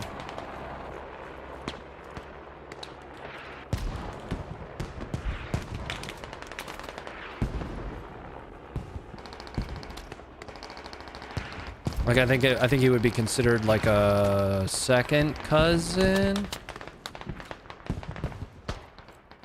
Josh Turner, that's who it. Yep, it's Josh Turner. 100%. Yep. I'm directly related to Josh Turner. Fuck.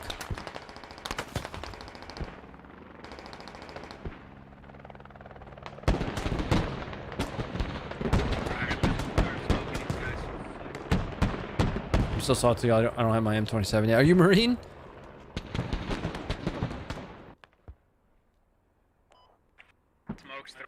I understand that might have been a terrible impression, but at least you guys understood who I was talking about.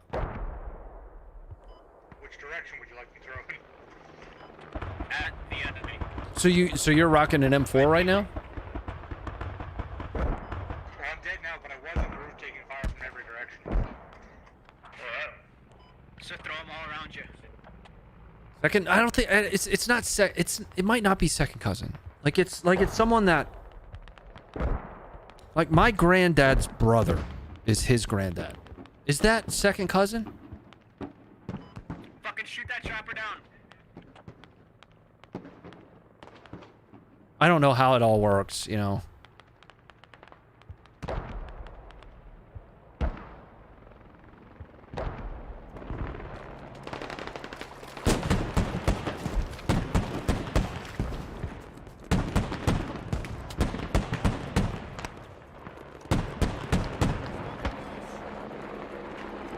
Oh, receiving the M27s has been slow. Yeah, people keep asking me when the army's gonna start kicking out the M7. Like, bro, don't hold your breath. Oh, it's crossed in front of your fucking field of fire. My bad, dude. Oh, what a stupid idiot. Yeah, I know. My bad, dude. I'm an idiot. I'll own that.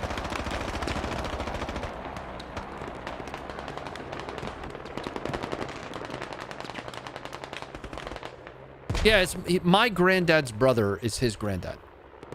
If I understand the relation correctly. You have a distant relationship to Roald Dahl? I'm related indirectly. Well, I mean, it's direct, but it's like in the tertiaries to Alexander Hamilton, I think. Whoa, bro, there's a guy right fucking here in this thing. I'm gonna put smoke over this wall, bro. I'm just gonna huck this. Oh, I'm dead. Is it second cousin? Okay. Yeah, people like kind of joke about second cousins not being related to you, but it's actually pretty damn close. I mean, ultimately, if my granddad's brother is his granddad, that's pretty damn close. You know? Anyway, I've never met him. He never came to like any of the family reunions or anything. Yeah, but they tell us the story all the time about how the reason his voice is so deep is I think he had like laryngitis or something as a kid. I don't know. He had like some kind of a disease or a sickness that fucked with his vocal cords.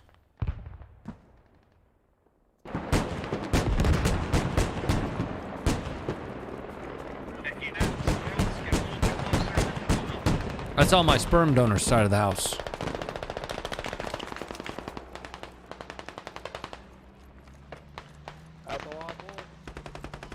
Hey, north. Watch north. We got enemies north. Oh. Okay. I'm gonna get clapped off the top of this. Hold on to me. Fuck, man. I can't get anywhere close to that. Half my company's rocking M27s, the rest of us have M4s. It looks silly. the barrel length on the M27?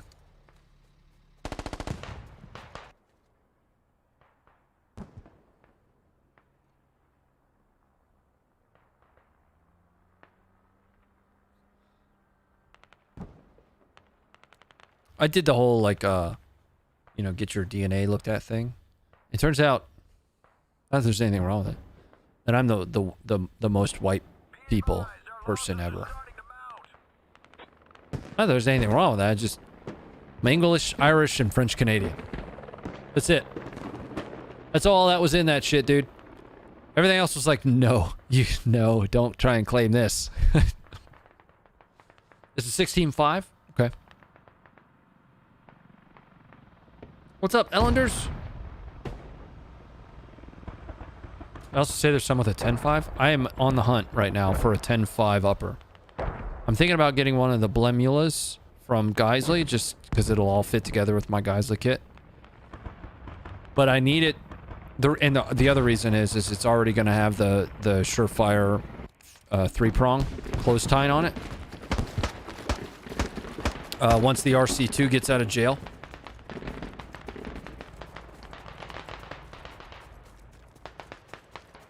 Alright.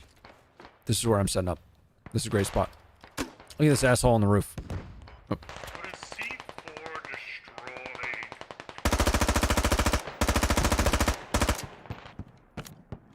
This would be a really good spot for... Oh, no. We suck again. That was a rough one. Rough. Yeah, it was a rough one. That's a rough map because you're on an aquatic. All right, let's bring this up. Check it out, Mama again. She is still at Wawa. She's been at Wawa for like 20 Replay minutes. activated. What's she doing at Wawa?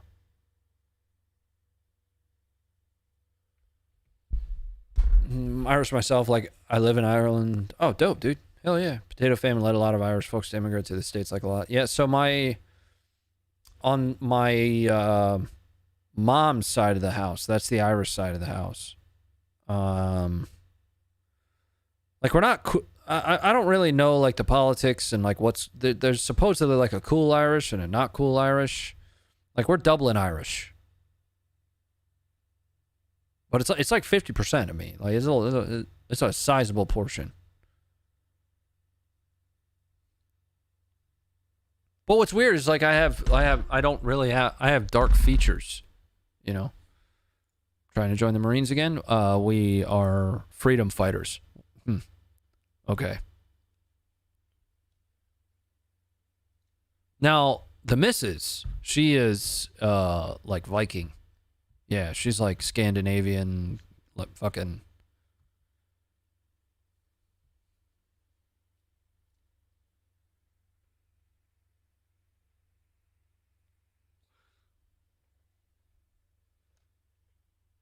My mom's eligible for an Irish passport, and we can't because of the generation difference. Oof. Smoke deployment from the Bradley, so cool. Oh, is that in the video? Dude, I want to watch it. Fuck.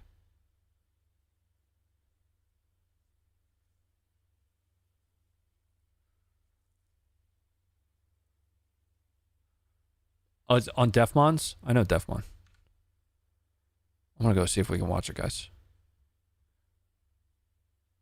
Let's go to Twitter. It's probably all over my feed anyway.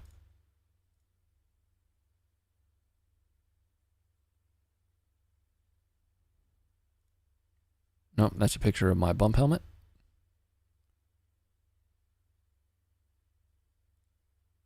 All right, here we go.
So that's what we're going to do for the last 15 minutes. I'm going to introduce you guys to my Telegram feed. Sorry, YouTube. I'm going to go ahead and just close the game out here.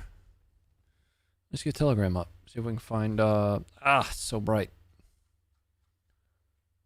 All right. Put me over here. See if we can find this raw rather than with that video attached to it. I mean, this is a Russian source. They're not going to have it. This is a Ukraine source. Be advised, there might be some weird shit in here. No. Orgonzo's not going to have it. RIA's not going to have it. This guy might. Nope. Slavazi's not going to have it. Wagner's not going to have it.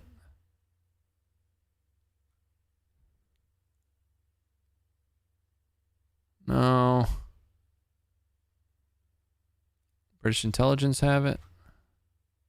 No. Oh, so hey, here's that photo I was talking about. You know, the TOS 1A. You know, we went through this on the stream. 100% TOS 1A.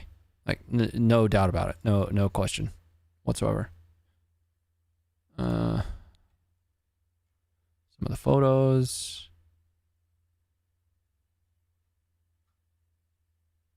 Another TOS 1A. Or TOS 1. This is a Russian source. They're not going to have it.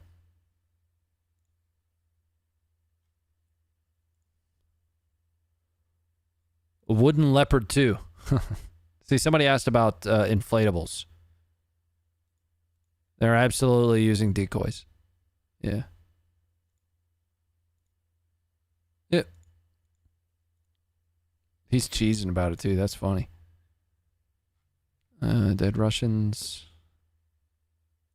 Sorry for the lack of, you know, for the callousness here. No.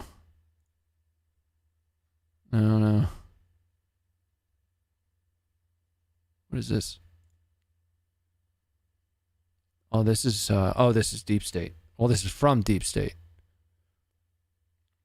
Oh, these are yeah, some of those strikes in that north at this point eastern area of Bakhmut. I don't think it's that far. Looks like Russians running from AGS fire, maybe mortar fire.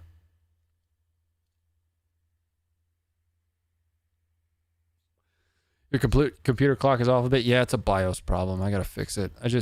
I've had that problem for like months. Oof. Nintendo 64 footage.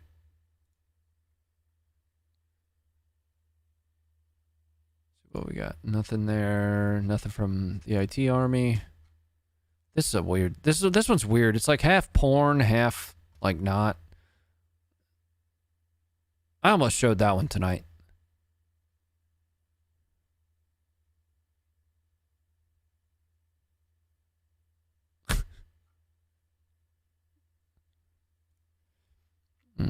Freedom of Russia Legion. It's not going to be on Foreign Combatants. Not going to be on K2. Not going to be in Predators. Yeah, it's not in here. Any of mine, you know, which isn't an it isn't an exhaustive list. Check your volt lines? I don't even know what that means. Check yours? I'll check your volt lines. Destroying TOS is very important. Oh, yeah. Yeah. Prawn? Yeah. So one of my one of the Ukrainian telegrams that I follow is like half porn and half you know, combat footage. Like as I'm going through this stuff throughout the day to post it to Twitter, I'm always worried the wife's gonna come in when I'm looking at that one. Like, man, it's combat footage. I don't know what to tell you. The volt lines are on your motherboard? Oh, I don't know. Yeah. No, I haven't. What does that mean?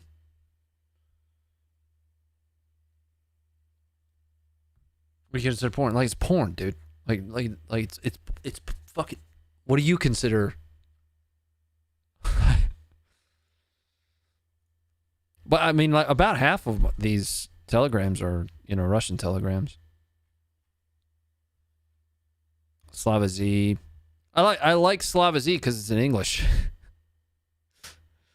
Like this one's in English. Makes life really easy. I don't have to copy and paste it into Google Translate. Apparently, you can pay for Telegram, and you have the option to right-click and translate, or it comes translated or something. I don't know.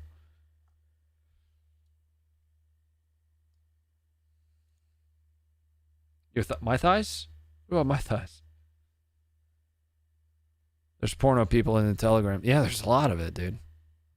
I doubt Wagner will have posted that. I mean, Wagner might have posted it, you know, maybe as like, look at them running kind of deal. I don't know.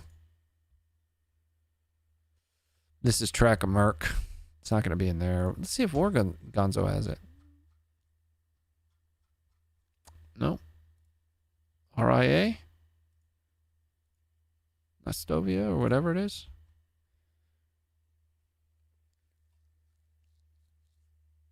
Chrome can auto Google Translate. I use Edge. You can long press the post and translate for free in Telegram.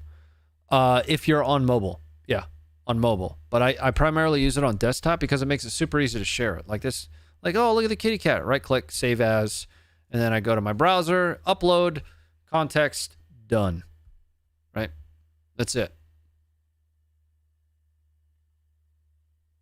By the way, if you guys aren't, once again, if you aren't following GeoConfirmed, fuck, you are stupid. You're dumb. You're dumb. And you, well, let me rephrase that. If you're not following GeoConfirmed and you're trying to stay connected on the situation in Ukraine. Kitty cat? Show kitty. Yeah, they rescued a kitty cat. This little kitty. Meow. Look, everybody's excited about the cat. Yes!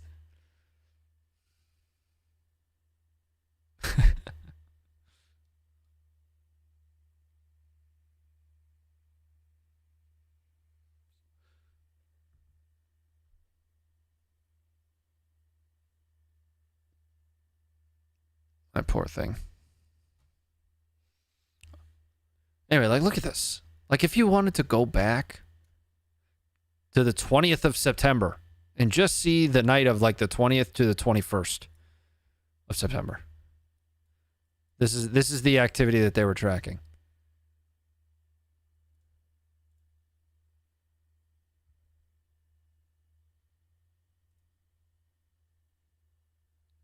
If you wanted to go for the entirety of the war, you wanted to be able to click through and see any footage you wanted to, right? And you can also filter it down, right? You know, you only want to see Russian fortifications, all of this shit. These are all fortifications, right? High-res satellite imagery. If you want to see the original source, you just click that. It's going to take you out here. See the dragon's teeth there. This is like this is a huge one.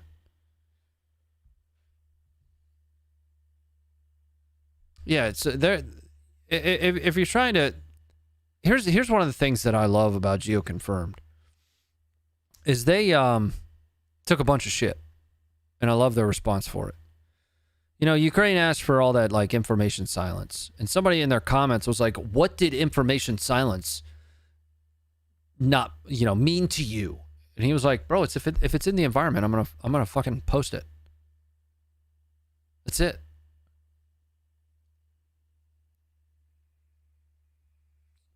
But yeah, this is huge. Like this, and I so just like with ISW, I used it for, you know, a couple weeks before I, you know, started kind of recommending it. It's the same thing with this. I've been using this for a little bit,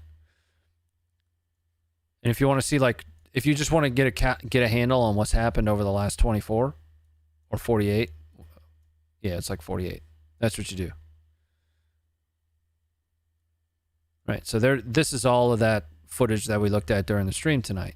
Right. It gives you the Telegram link if you want it, the Twitter link. These are all reconnaissance photos of some of that Ukrainian armor that was lost. Ukrainian armor, because we know, based on that last video we just watched, that at least the majority of the personnel made it out. Russian artillery there. Down here should be the TOS Yeah, so here's the toss back behind lines. Kind of filter it back, and it's only going to populate what they populated in these times too, though.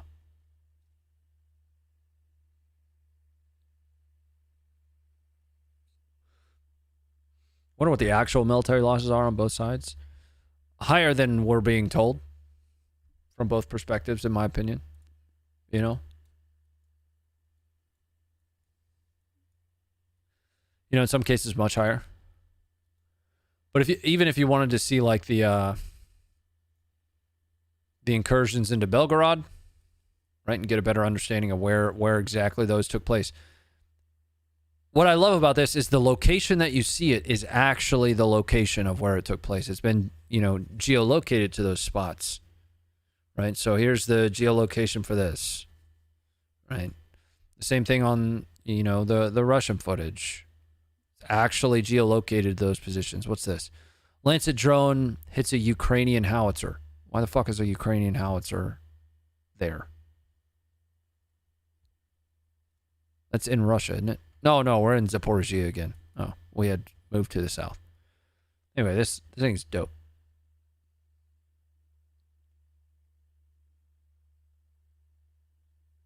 Not troop movements, not equipment stage points, nothing. Dudes on the ground doing the fighting are.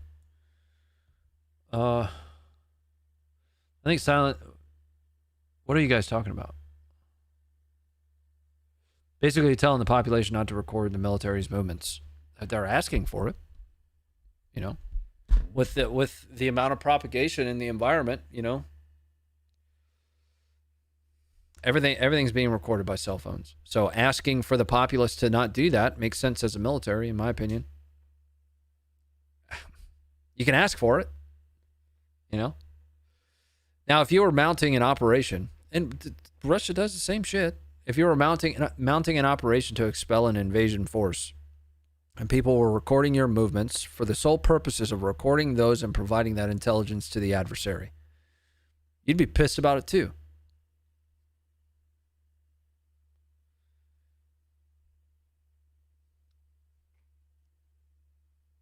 You know, like you can look at that half-brained, or you can kind of look at it in its totality.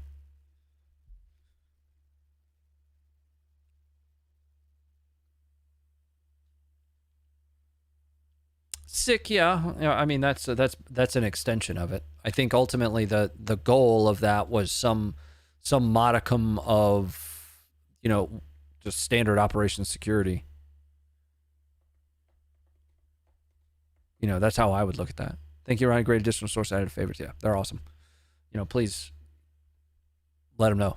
Let them know we sent you to them. Because again, I think something that would be super valuable, I'm speculating, this is not something we're working right now. If we were, it'd go through me, do all of our partnerships. I would love to be able to use this as a resource on Funker, like have the embedded geolocation for the videos that we post. Right now, it looks like they're only really focused on Ukraine, but for the stuff that happens in Syria or Yemen, they have maps for it. I just don't see any data populated on it. Whether that's because, you know, there just isn't anything relevant to post, I'm not sure. But I would love to find a way to partner with them, you know, in a mutual enablement kind of scenario where when we post something, you know, on the back end, we can say, hey, do you have a geolocation for this one? And, you know, they point us to it or something. And then we can provide that fidelity on the website, you know, and conversely, which we're talking business for a second. Conversely, they can point back to our website for the footage that they find, you know. I think that'd be dope.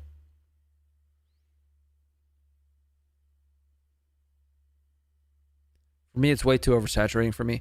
This starts to get into like my original training. I've never actually done intel work. You know, I take shit a bunch for being an intel guy. I've never actually done true intel work, like in a military context. I've done it on the civilian side, but it was cyber. But this shakes off a little bit of rust. You know, it's not using NATO symbology, but this doesn't necessarily overwhelm me, because you also have to think that it's what I immerse myself in every day. It's I wake up and start weeding through footage. You know, what should I point the guys towards? You know, they find their own stuff, but as I find stuff, as you guys tag me and stuff, you know, I give that to them as well. But also, what am I logging for potential discussion on Fridays, right? That would be great with mutual links. Yeah, I think it'd be awesome. You know, while you're on the map, you click it on something, and it says, you know, here is the archive of that video. You know, conversely, while you're on Funker, if you're wondering about exact location of what you're looking at, to give you the additional context of it, whether Russian or otherwise, I don't give a shit which one you're looking at. Where did this take place? Like a great example of that is we didn't have a great location for this one. We didn't have a great location for this one, right? This is inside of Russia here at this checkpoint. You guys might remember this video from the Funker stream. We didn't know. We didn't have the context necessary for it. See, like some Ruskies wanted to take down a drone, we obliged, but with a twist. Like this doesn't give us the context of the location, but it's been geolocated by them to this checkpoint. More or less, OSINT is what you're doing. Not necessarily. We're archiving. We're archiving footage. What we would like to provide at all times is additional context and value. Right? So OSINT is very broad. When I was coming up in OSINT, I did OSINT for INSCOM way back in the day. And it was solely scraping websites for email addresses. That's what it was. That's it. Now, I mean, you have techniques and it's wild. Like the way a great example of some of those weird, wild, just off the wall techniques is OSINTers will monitor food delivery activity around the Pentagon. And when it peaks outside of known peak hours, they know that people are ordering in to stay overnight or work through something, right? That's a whole nother ball of wax, if you will, right? Our function and focus, again, is to show the footage with as much context as we can provide, as much truth as we can provide, and that's it. Live Leak going down was a real shame. Live Leak had no left and right boundaries. None whatsoever. And it didn't truly provide any real context. It's still around. What is it called? Item Fix now? Item Fix? Something like that? Like you could find some wild shit on Live Leak, right? It's kind of like the YNC. You can find wild shit on there, but it's mixed in with stuff that's just like, why do I need to watch this? You know, it's difficult to describe the difference that we actively try not to be Live Leak. Thought the Pentagon would have its own cafeterias. Yeah, but the food might suck. Like, most of these federal agencies have their own cafeterias, but you get tired of the same shit every day.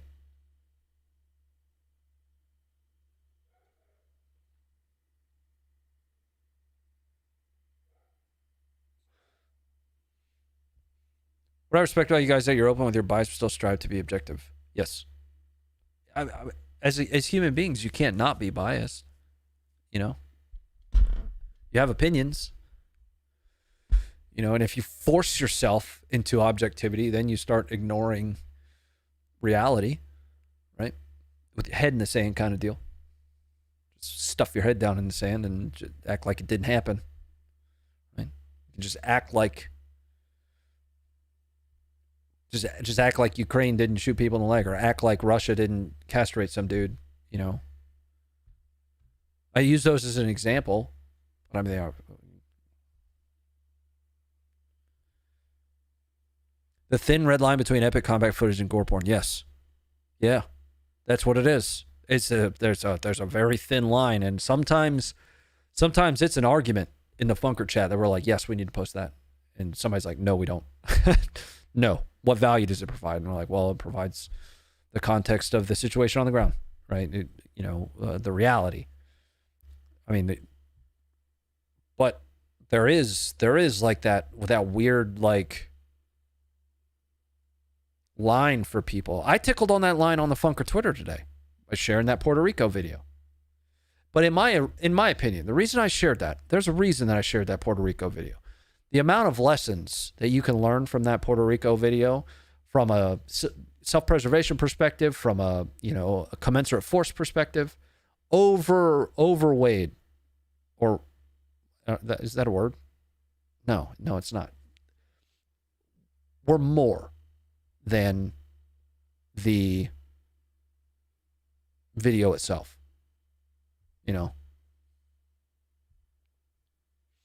I'm a 35 Fox, Bravo. Yeah. Like I mentioned, though, I've just never truly done 35 Fox work. My first deployment, I drove and I was a gunner. I mean, I don't, I'm always in like a panic about, if people come to conclusions about claims all the time. So I made it a point to include my entire career on my website, like my personal website. Also, the History Channel wanted me to do this. But if you guys wanted to ever know anything about any of my deployments, the units, my awards, whatever you want to know, it is all here. It is all here. So I am a 35 Fox by trade. I have never done that job, like operationally. I've trained for it. My first deployment, I was assigned to the Future Operations section as my home, but my function was driving. My second deployment, I did information operations. And I did information operations from, what was that? What would that have been? Late 2015 to 2018-ish? First deployment was still the Big Bone days, right? Yeah, that's this photo. Here, let's see if I can get up close and personal one of that. Oh, yeah. It's a chunky.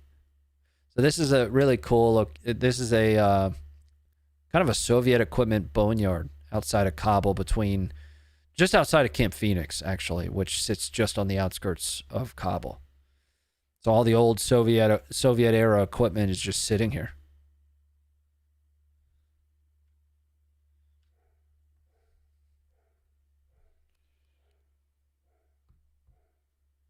Whatever you can, at least. What do you mean? I don't remember what I said.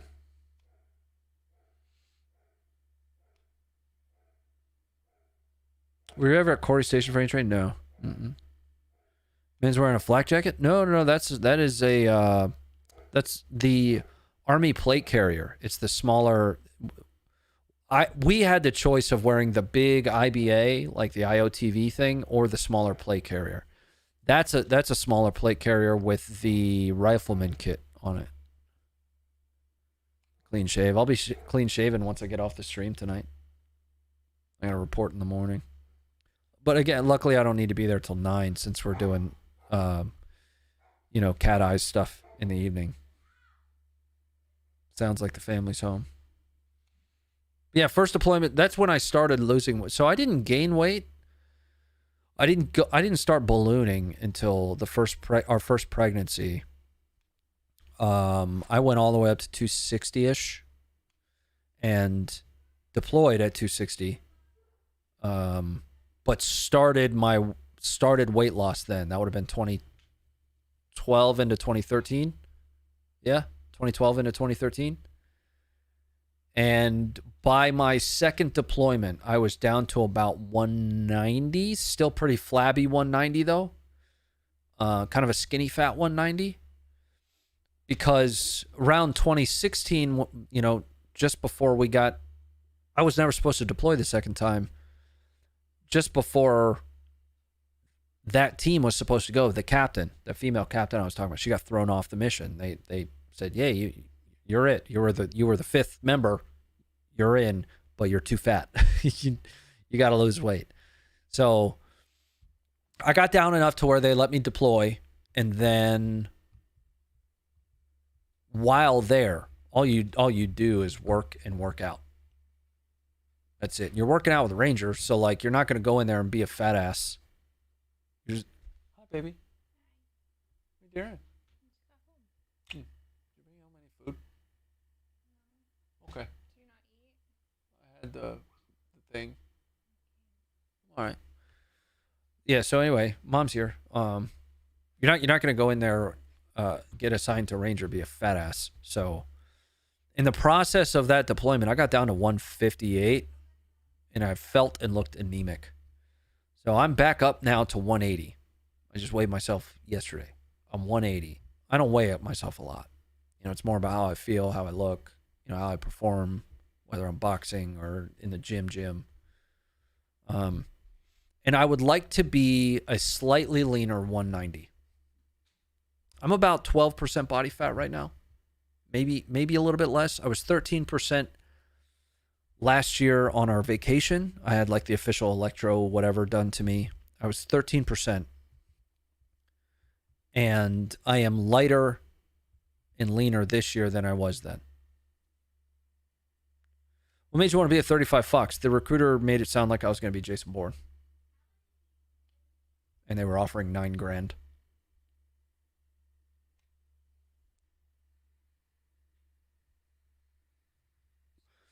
Callie, I am in Virginia. Yeah. Military needs to bring beards back. Yeah, they do. Yep. Yes. Yes. And all the people that complain or are upset or will be upset about beards are solely jealous that they have gotten out of the military and they didn't also get the chance to wear a beard.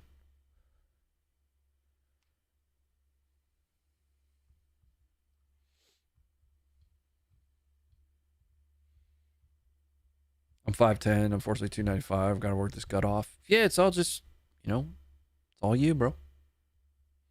That's the James Bond going for you. I can work a hell of a fucking PowerPoint. What it did give me is, so the Fox is kind of a jack of all trades. And I'm appreciative of that because that's kind of how I am, right? And for those that don't know, that quote is actually much longer. Like you're only getting half of it. The original quote is, "A jack of all trades but master of none is oftentimes better than a master of one." And I actually believe that wholeheartedly. With a Fox, it's a feeder MOS for a lot of additional duties, right? So I was a feeder MOS for information operations, which got me in the pipeline for getting selected for that deployment on the Ranger, which changed my outlook on my military career. 100%. 100% flip-flop. The first deployment started it, but getting the chance to do that, which we talked about, on Wednesday night stream, that really drastically changed how I viewed, my military time.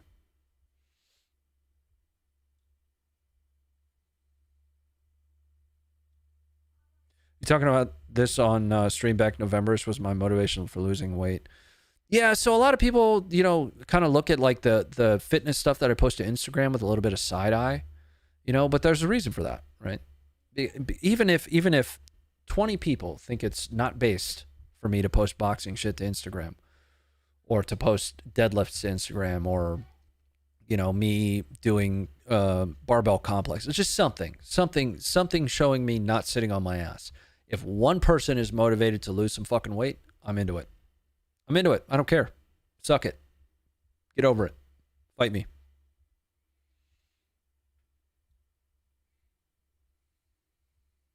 You weigh in again tomorrow? Good, man. Just,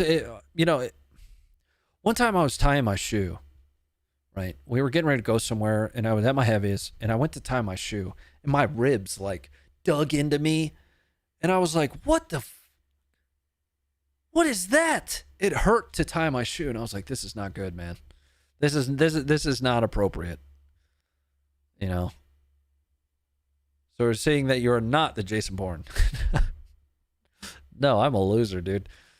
I am a dweeb. I'm an absolute nerd. I'm doing my hardest to learn to be as dangerous of a nerd as possible, but it's a long way to go. Long way to go.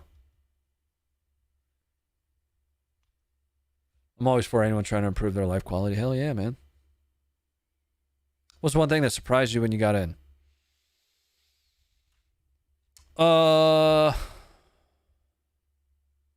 When I got in, oh man, that 2006.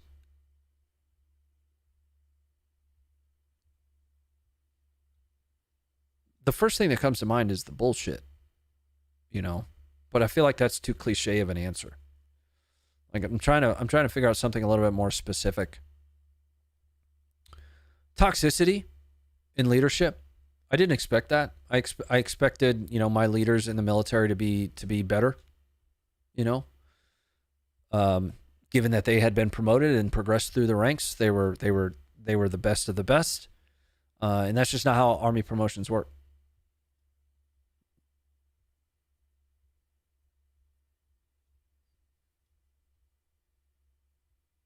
You know what I mean? So it's probably that. Probably that. I'm lucky with my current unit that they provide me a lot of opportunities to apply myself to really whatever I want. Since I'm no longer going down the warrant route, now I'm going back to look at like continuing PME, because I never really focused on that. We talked about that on Wednesday as well. I really focused on my civilian career. It made it very far, you know, but since I've set that aside for this work, for the Funker work, I'm excited about being able to apply a little bit of attention to my military career now too. Just not such that it pulls me away from the family as much as possible. I mean, if you're gonna wear the uniform, be prepared to wear it. You know. What you wearing? Just got here. Savtech shirt. I like my Savtech shirts, man. What are we talking about? Bullshit. Your weight and mine was about the same. What the fuck was that moment? Was feeling something pulling my knee, helping my brother move. Yeah, so it happens to everybody that goes on like a weight loss journey. There's like this catalyst that happens. Like you're fine, you're beautiful in your own right, and then suddenly you're like, wow, I'm a piece of shit. Right? And I'm not saying that anybody that's overweight is. I'm saying that that's what happened to me, and I've heard similar stories. Is you get this internal feeling that you're just like, oh fuck, I've got to change. And what ends up happening, what's so surprising to me, what ends up happening is there once you realize that you have made that like outward appearance change, something changes internally too, right? It's like a confidence thing, you know. The shorts, these bad boys, 100% resultant in all of that effort, 100% resultant. You know, I'm not saying you can't wear, like, I know plenty of bigger dudes that wear these shorts. I would not have been one of them. Absolutely not. Nope. Not even a little bit. Like missing workouts comes with guilt. Yeah, so Rudy ruined me. He works out every day, hell or high water. In the middle of lunch, you know, we've got like 15, 20 minutes to eat this, like, thing that they gave us. It was always weird stuff. You know, it's like quinoa and fucking tofu. It's like, come on, guys. Where's the beef? In the middle of lunch, she just skips it. And he just decides, oh, baby, how was it? Yeah, okay. And he just decides he's going to go do, 200 push-ups. Every day, no matter what. We get back to the room at like 9 p.m. and he's like, I'm gonna hit the gym. Yeah, I guess I will too, bro. So now, yeah, I work out every day. And if I don't, I feel like a piece of shit.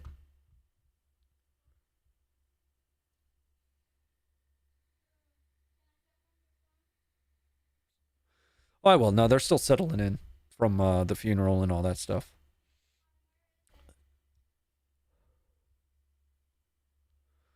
I'm 5'8" on a good day and 138. Feel they want a muscular build and know that won't happen. Why won't it happen?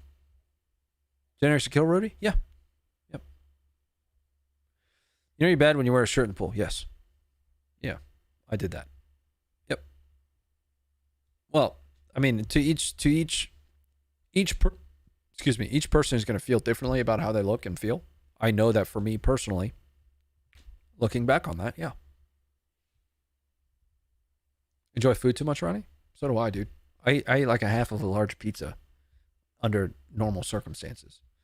Problem is, what I've chosen to do, though, is I've chosen to love that food for what it is, which is fuel. So ultimately, I'm going to align that large pizza on a leg day or on a heavy boxing day. Some of my boxing days are 2 days, right? And I'm gonna use it. I'm gonna use it to my benefit. But I'm still gonna eat that shit. I had a triple burger last night with 2 beers. But I needed it because I was spent, man. Do you notice if you stop working out, your memory gets worse? I don't know. I haven't stopped working out.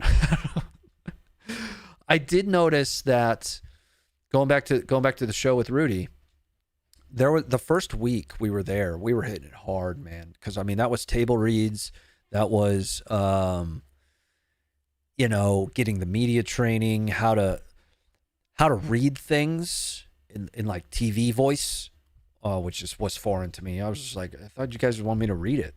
They're like, no, you have to learn how to close sentences and open sentences.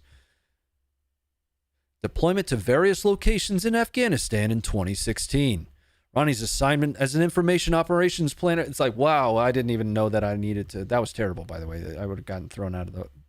But we were hitting it really hard that week, and we weren't able to work out. So Rudy, of course, not being able to is wild. But when it came time to film, we were like, no, we need to block out time for some exercise. We got infinitely better, like as a duo. Yeah. Does that give you the privilege to carry automatic weapons or military-grade firearms in America because you're training or service? You don't need to be military to be afforded the opportunity to do that.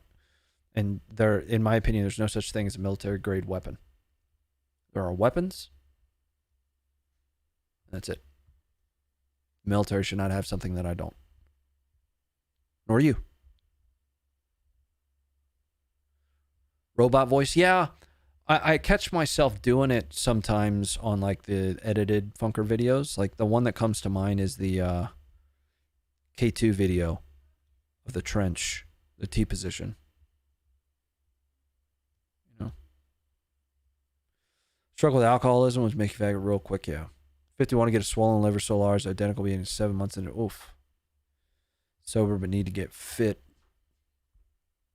The best time to plant a tree was 20 years ago. The second best time's now. You know. What's up, baby girl? So, you know when we were leaving, I had these with, like, Teddy in them. Uh-huh. And I left them on accident. I guess I just didn't grab them. And I figured it out in the car that I hadn't had them in, like, once we were, like, an hour and 30 minutes in. So I had to go run back out there to get these. Oh, okay. They were just sitting on the sidewalk. But you did get them. So that's good. High five.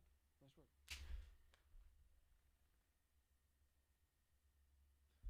Anyway.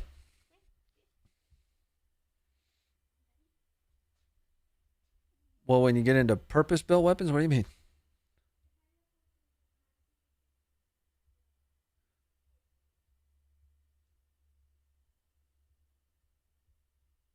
I'm lazy, so I only eat 1 meal a day. So the 1 meal a day thing can be a good thing and a bad thing, right? So I intermittently fast. So I don't eat until about noon every day.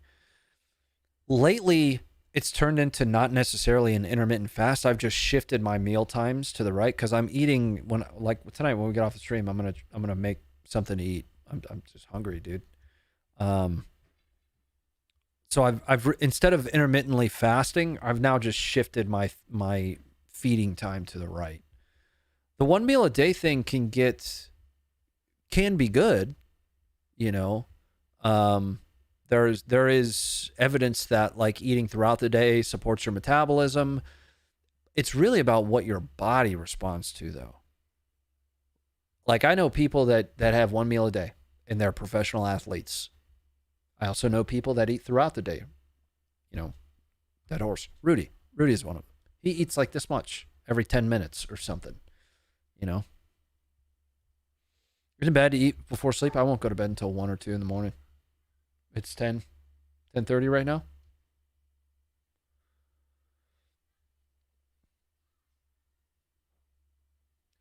I'm just asking how like Grantham gets their hands on such crazy weapons. It doesn't seem is on the civilian market. It's absolutely all on the civilian market. It's just cost prohibitive under most circumstances. Like automatic firearms are attainable in the United States.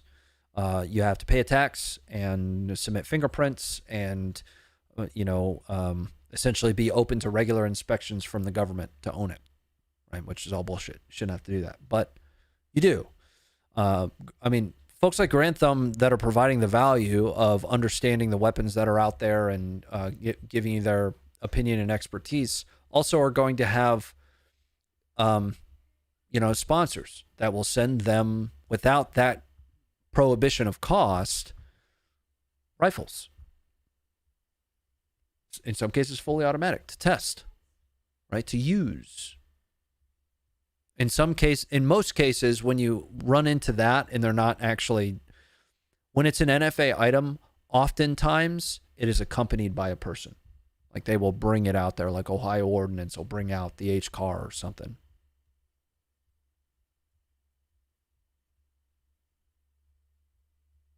Down about 15 pounds and stronger since it started in April. Hell yeah, Tom. Nice.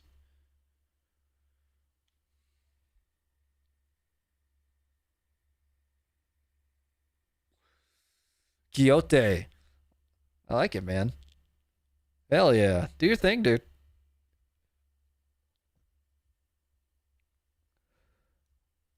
Yeah, so where are you from? Generally, what country? Grantham almost never uses automatic weapons, though. Almost, yeah.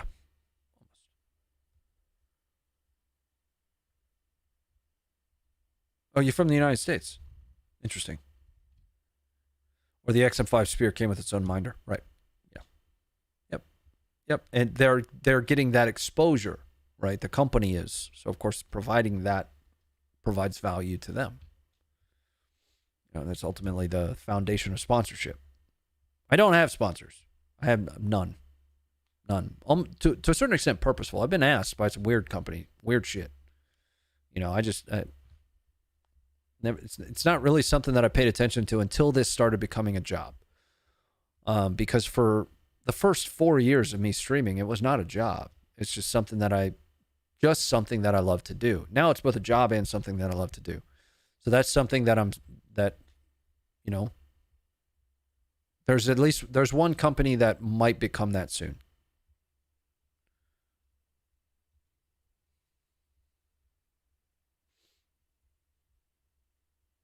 But again, I'm not a gun guy. Well, I mean, I am a gun. Let's be honest.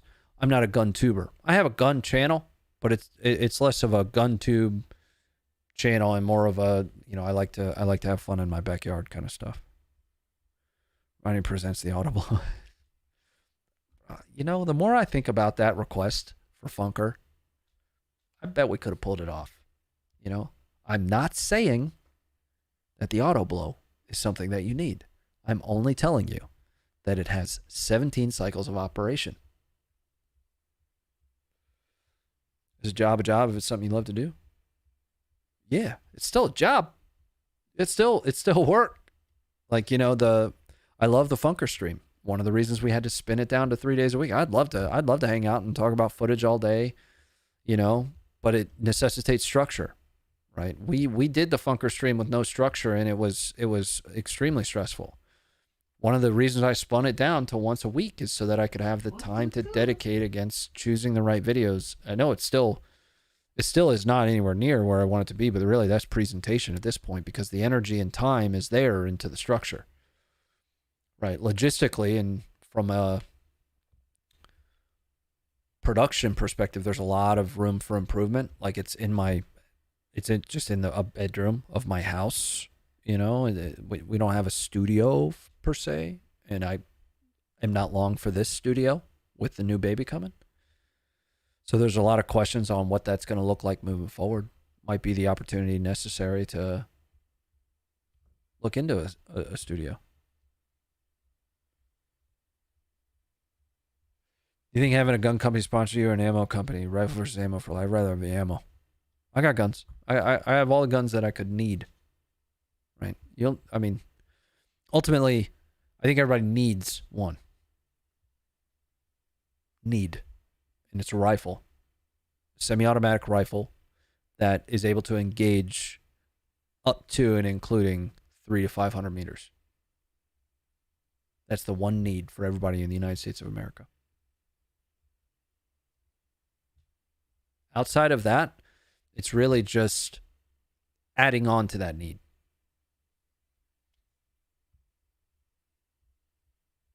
You know what I mean?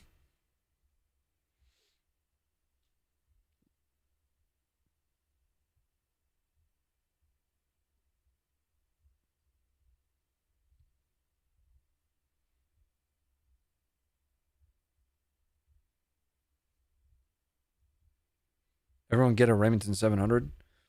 Remington 700 in semi-automatic.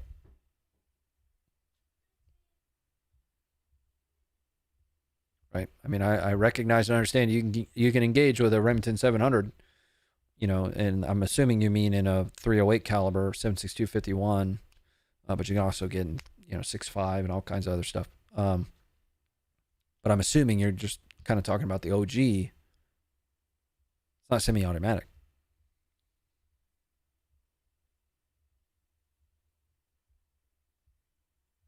Okay, Dad Lad, thanks for saying that, man. Yeah, AP is not illegal. Like, you can have AP. It's difficult to come by, you know, because under most circumstances, it's manufactured only for the military, but there are still resellers that'll have it.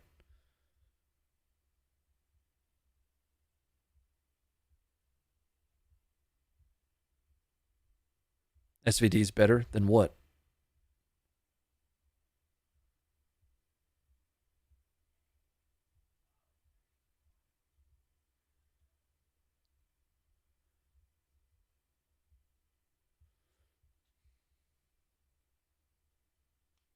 Yeah, so again, none of the stuff that's presented on Granthum's channel is, you know, truly prohibited for civilian use. Like, that's kind of one of the purposes. I can't speak for him. I've only met him once. But that's kind of one of the purposes of the channel, is to talk about the things that theoretically you could have, right? I mean, there's others out there that base their channels around the things that you just are impossible to get your hands on, though technically you could have it.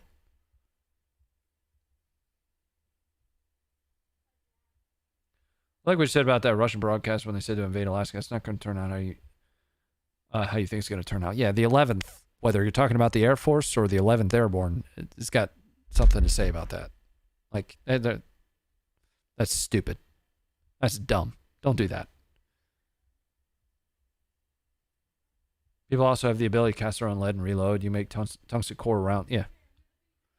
Yes, and the freedom to do so is a fundamental part of, you know, the rights given to American citizens. You know what I mean?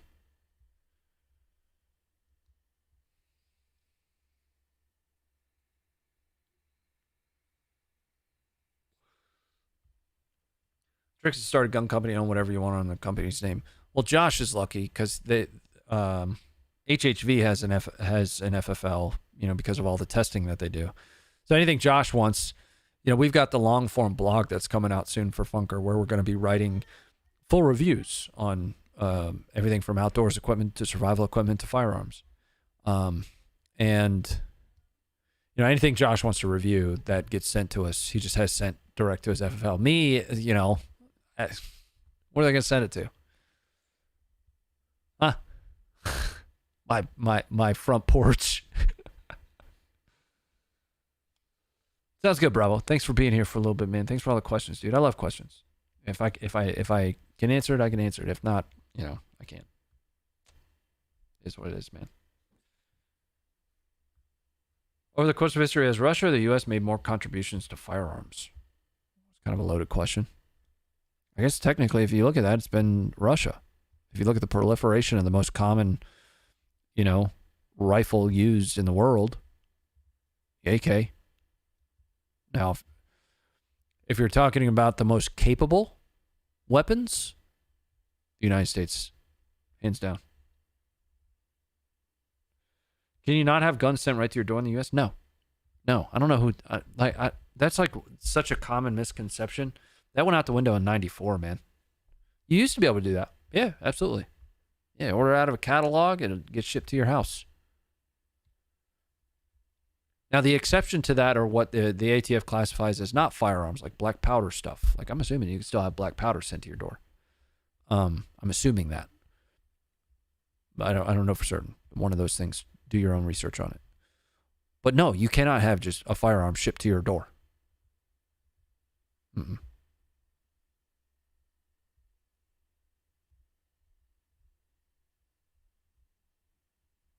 Damn, we can't hear. Damn, we can hear in Canada still. What is it? Bolt actions? I mean, that's still dope. That's awesome. I'm into that.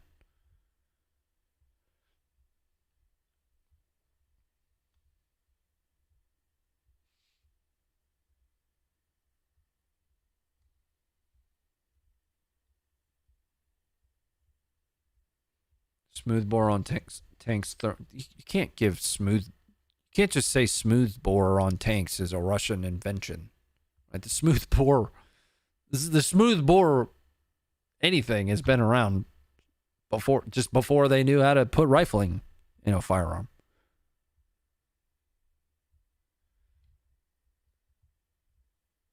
Somebody keeps saying like HIMARS and ATACMs. I'm not sure what the.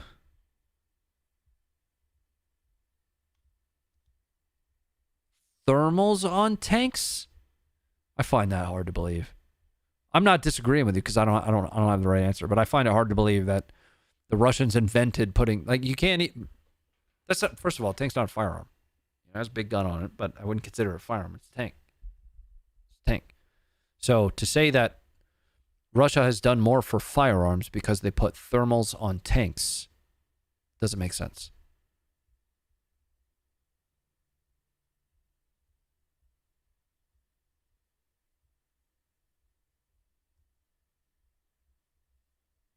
Like, what does that have to do with firearms, though?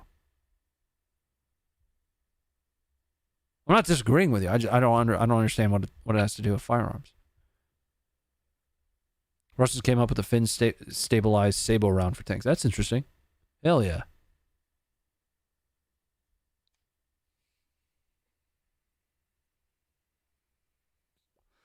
What would be the most common round available if we had to defend the nation? Probably 5.56 because of proliferation of that. I'd be willing to bet that a close second would be maybe 9mm or 22 long rifle. Just because of economy of scale on 22 long rifle. And I'm convinced that 22 long rifle has killed more people than any other caliber. I don't know why.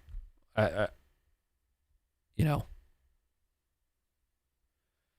7.63 NATO? What? 7.62? 5.51? I doubt that would be the most common.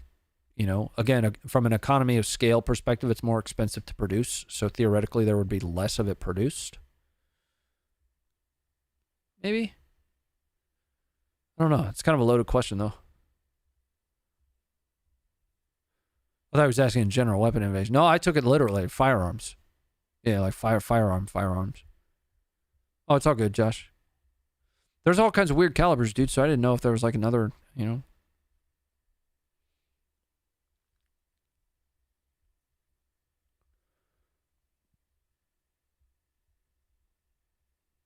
Yeah, it can kill people sick. I mean, that's why it's, you know, there are more efficient.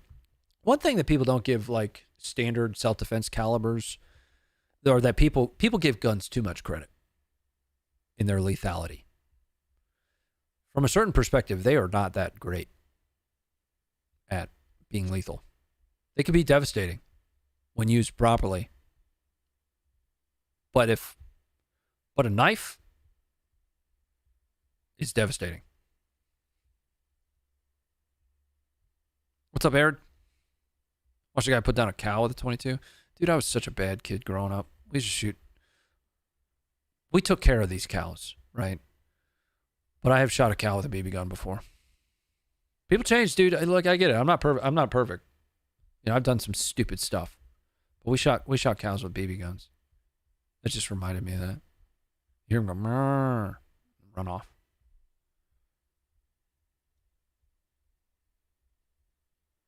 Ever make sparkler bombs? No. That sounds awesome, though. I got a bunch of sparklers downstairs. When I went to the tactical games competition last year, it was in South Carolina, so they have the good fireworks. In Virginia, you can't have like mortars, you know, and you can't have firecrackers in Virginia. Stupid. So I bought a bunch of that shit. And we just broke it out like a month ago. You know, the girls got to use their first Roman candles. I don't know if you guys saw that.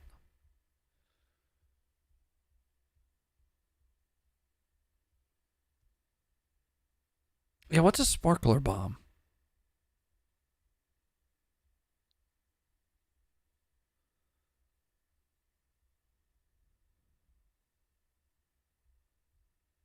Now I'm interested. I kind of want to make one.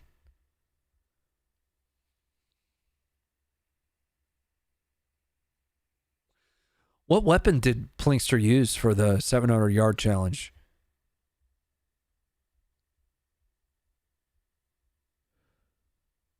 Firework laws are so stupid sometimes. Yeah.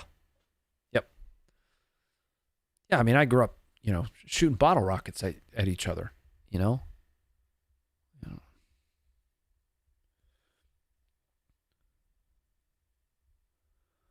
Duct tape a bunch of them together, leave one sticking out as a fuse. I don't know if the news, but do you need to cover it to provide pressure on like the lighty part?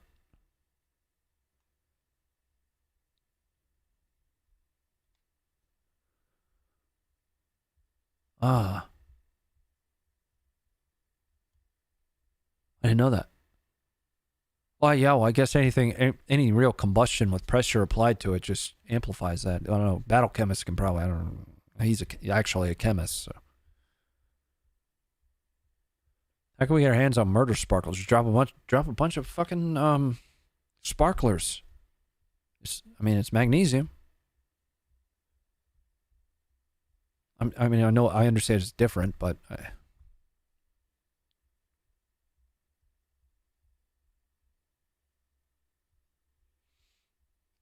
yeah, but that stuff's nasty. The 9M22S, it's nasty, dude. Nasty. And it's such a weird, you know, the loophole there is so weird to me.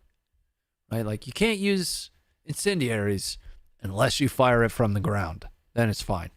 Why is that a loophole? You know why it's a loophole? Because somebody was like, one of my capabilities that I've been saving for the next time somebody fucks around is getting ruined by this. So I'm going to lobby for this loophole to be put in there. It was probably Russia, the BM21 and the 9M22S. What's interesting about the 9M22S is it was developed alongside as an alternative to napalm.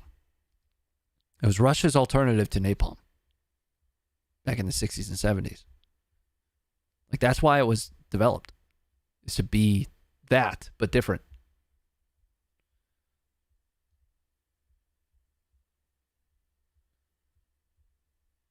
For flamethrowers, when was the convention on certain conventional weapons?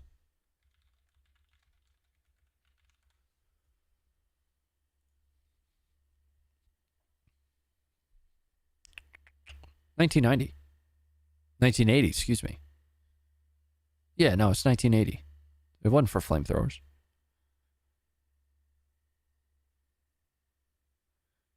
It became effective 2 December 1983. Protocol 3, incendiary weapons. So I was right. Okay. Because, you know, again, we briefed this. I briefed you guys on this stuff, you know, back when we first started seeing the 9M22S, which is a wild ass 9M22S rocket. Which is a wild ass rocket, man. Inside, it's got what is that? 180 individual projectile number of ignition elements. 180, yeah.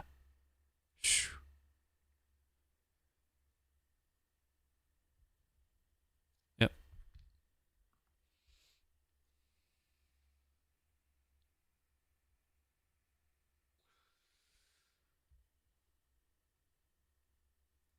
Well, it doesn't say anything about owning it.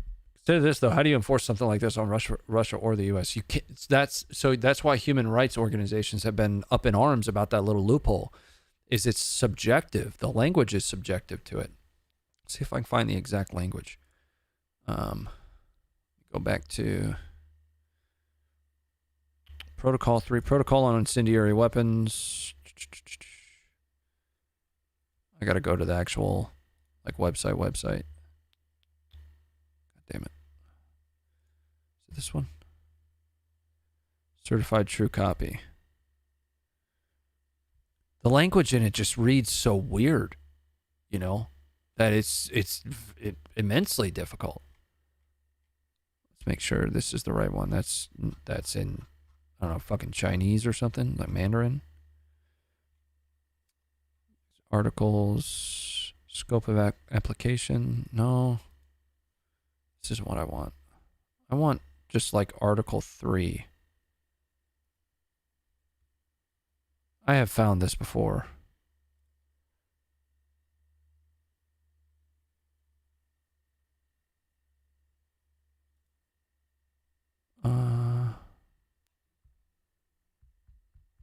This is a good summary of it. So Protocol 3 regulates the use of weapons designed to set fire to or burn their target. The protocol prescribes targeting civilians with incendiary weapons and restricts the use of air-delivered incendiary weapons against military targets in close proximity to concentrations of non-combatants. Prohibits parties from targeting forests unless the vegetation is being used to conceal military forces.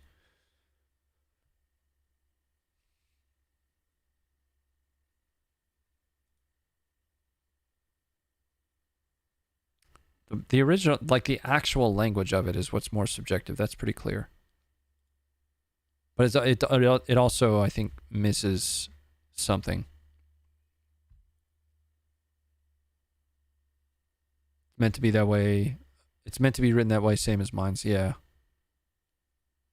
Don't eat me? I was only joking. I have no idea what you're talking about, dude.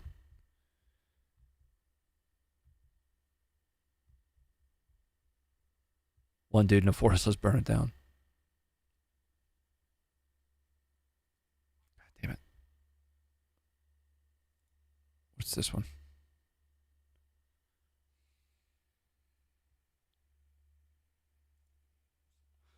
Here it is.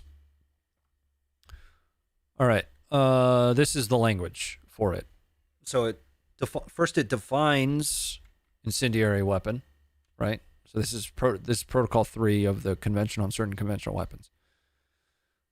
I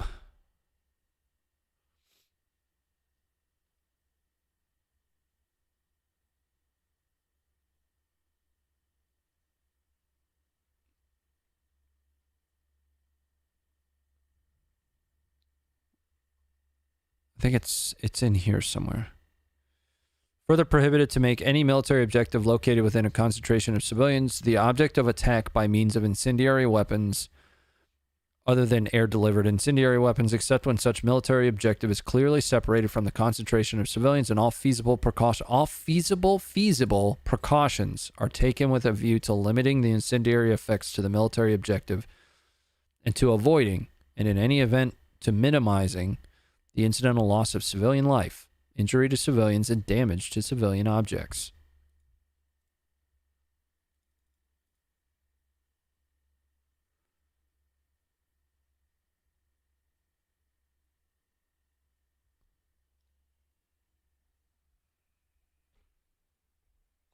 What happens if an army breaks these laws? I've talked about that before. I'm not saying that you should have like heard me, but you know, I've talked about that before. You're right. Like, what happens? None of it matters. Especially not if you win, right? It doesn't matter. I mean, it does, but it doesn't. You know what I mean?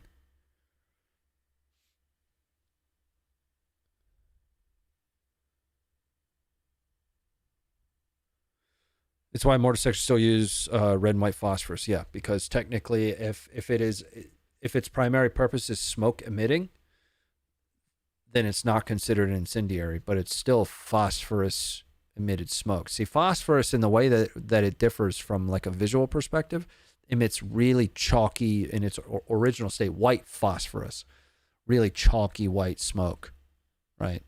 Like, it's real thick. And we still use phosphorus smoke rounds, you know. Well, Will was a mortarman.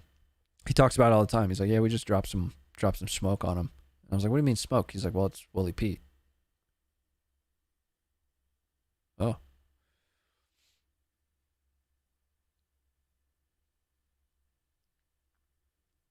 But yeah, so I mean, you know, I caught flack for saying it this way, but war crimes are subjective to who is deciding if there was a crime or not.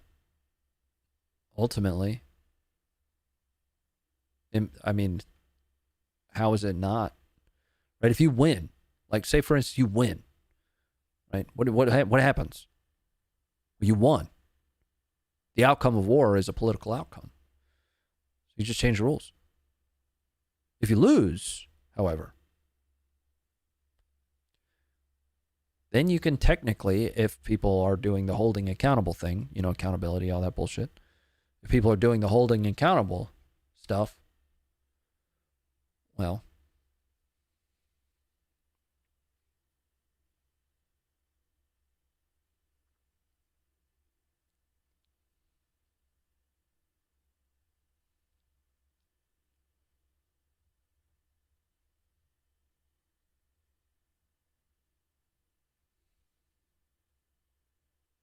this terrain, do you think will only be operational for another 3 years? What does that mean?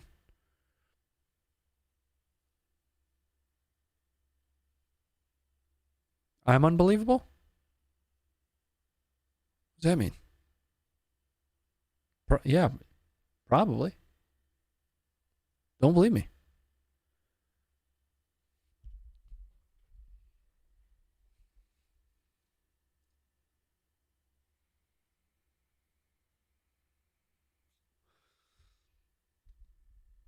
We set half the base's impact zone on fire. They were fighting it all night. Yikes. What's up, Mateo? We're going to be closing down here in a second.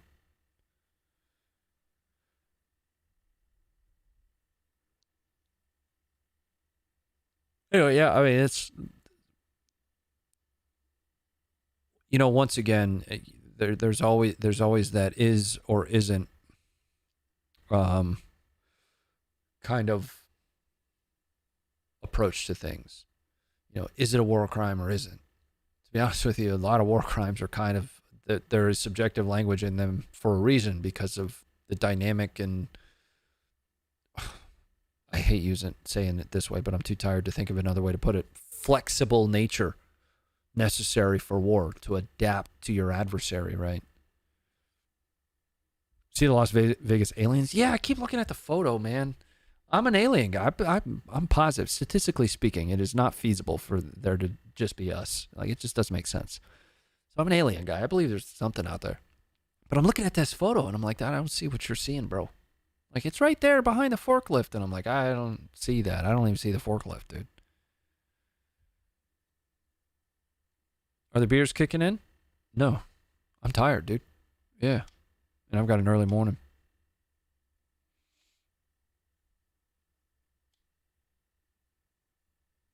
As an Englishman, I'm ashamed we send depleted shell to Ukraine.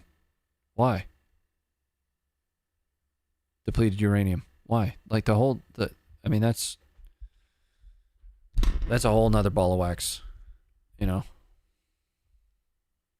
Early morning there too. Yeah. I just got to finish packing, which isn't a lot. I need to take my helmet, my nods. I'll take my chest rig. I'm not taking the plate carrier, and just put everything in a bag.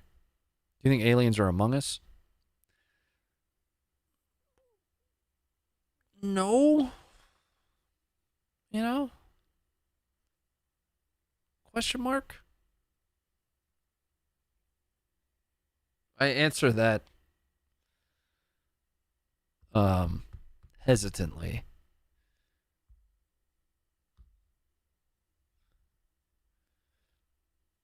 Very hesitantly.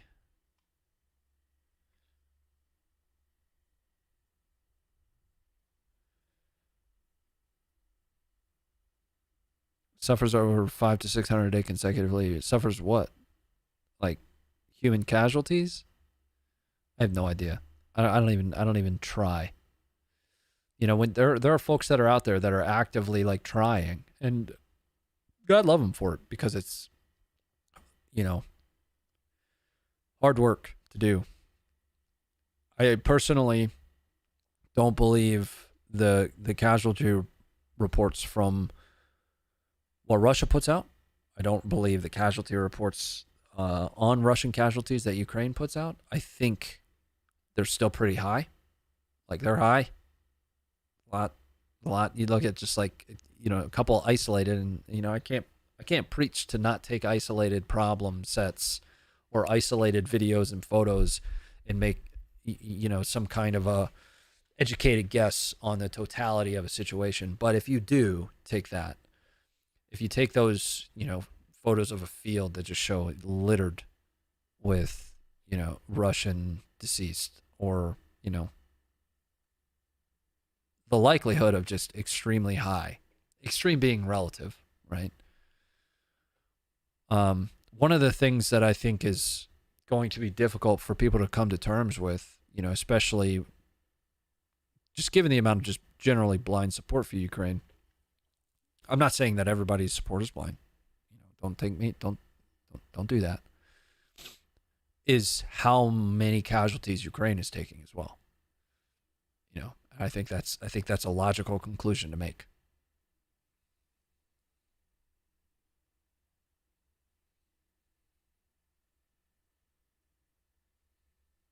Getting a little weird here? Why?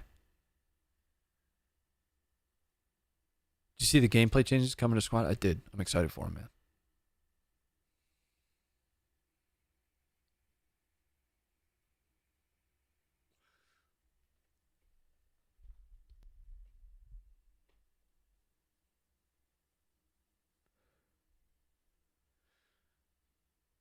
Yeah, K-Dad. So, I mean, that's something that's, you know, not every...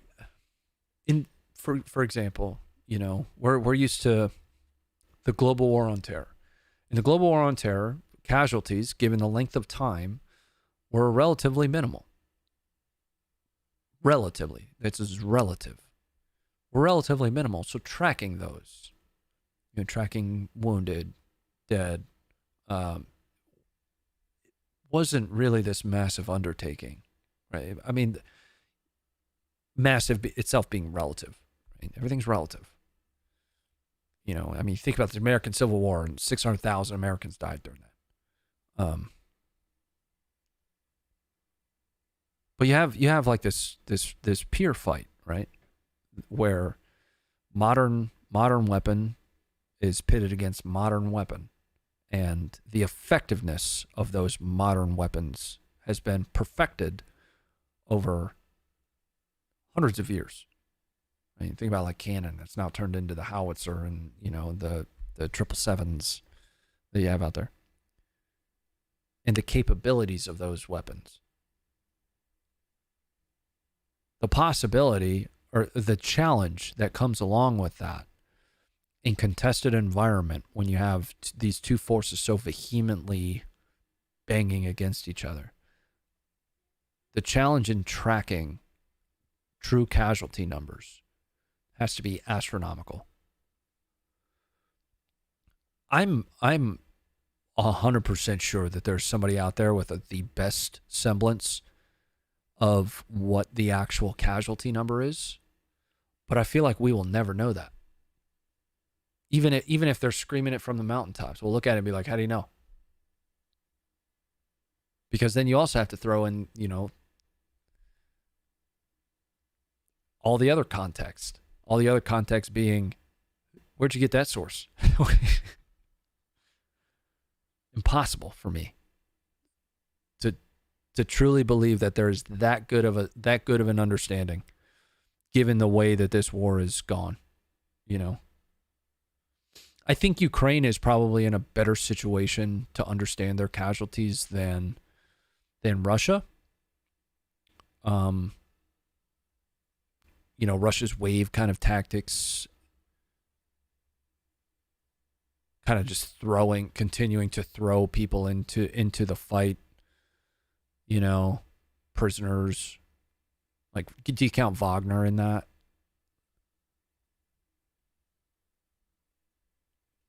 You know, there's always going to be like these small indicators that can help you, you know, down this path of it's not really analysis, but thought. one of the things that Yuri has talked about a lot was the disorganization early for Ukraine. You know, at the time it was specific to weapons and weapons tracking. You know, he would just be given AT4s. Like, here's an AT4. Go shoot something with it. Go. Of late, it's, you know, much more Western kind of focused, you know, inventory of sensitive items. You know, they've got systems now, serial numbers. In the same respect, though, think about casualty tracking in those early days.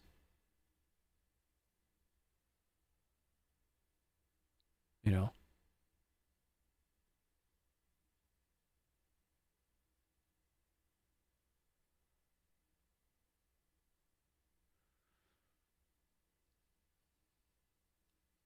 You think about the conflict between Wagner and Russia?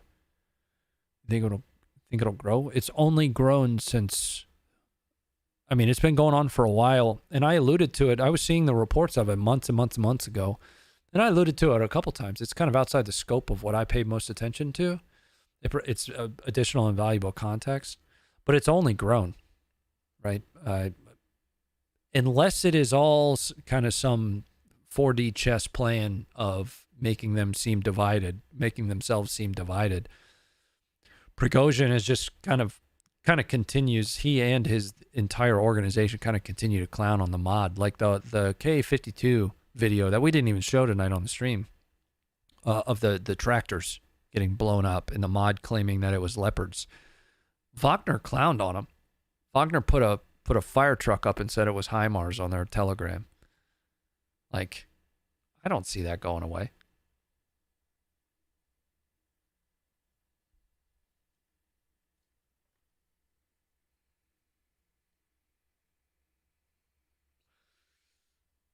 Didn't he take a Russian captive? Yeah, he did. He took like a colonel captive. Yeah. The colonel shot at his convoy or something, and the Wagner troops, there was a gunfight between Wagner and mod troops, and the Ministry of Defense commander got captured. I think he's vying for the crown, wants to see the table. Yeah, I mentioned that before.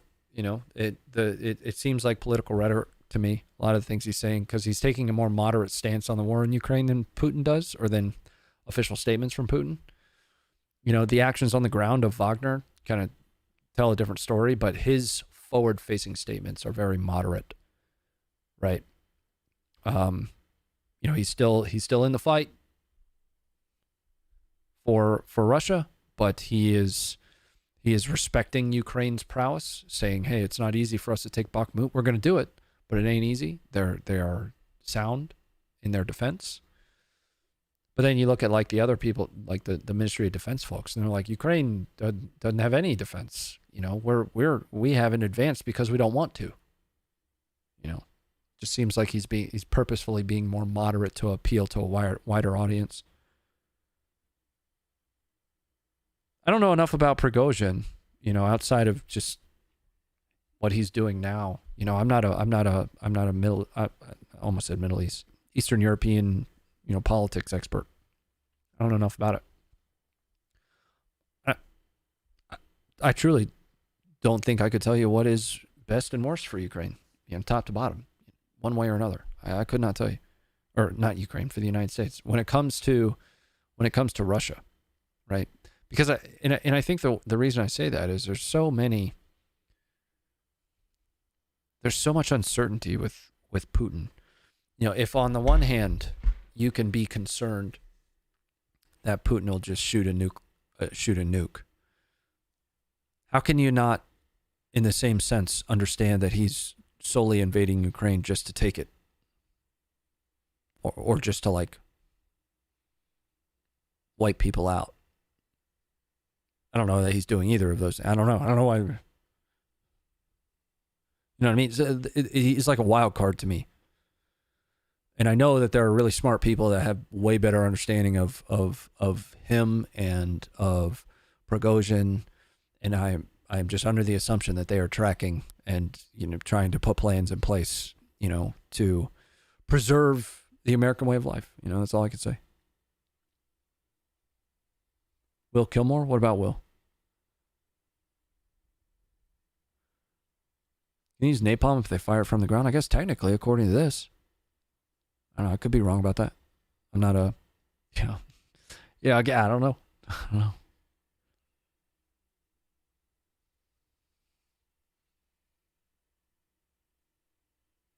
He's given a speech before about restoring the Soviet Union and the old borders. Who, Prigozhin or Putin?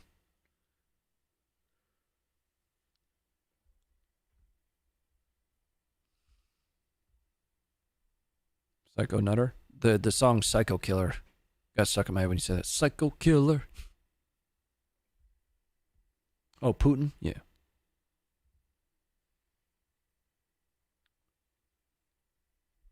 Yeah, I'm imagining a napalm, you know, hell cannon. Almost. Like some rickety piece of shit. But it's still firing napalm, so it's terrifying. Hell cannon are scary. Just welded tubes that you light a propane tank on fire and you send it down. You just send it at whatever you want to hit. It's wild, man.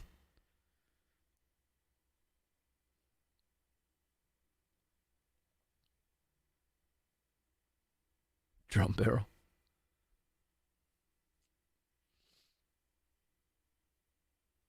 Sally also gave a speech in the early 2000s about why it's important for a leader to hand off power. How long has Putin been in power, though? When's he going to hand it off?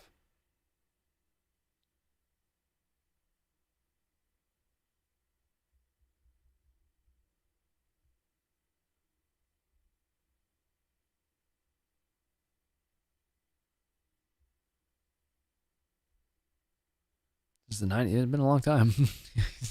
I don't think he's giving it up, dude.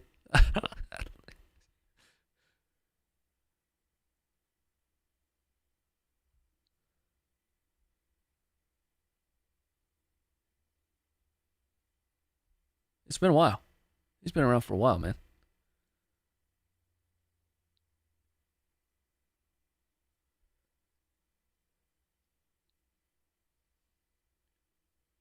Yeah, so the idolizing of foreign politicians and leaders is something that kind of makes me laugh. You know, it makes me laugh and it makes me depressed at the same time. I don't understand it. I don't understand it. You know, our current. I mean, I'm American. You guys know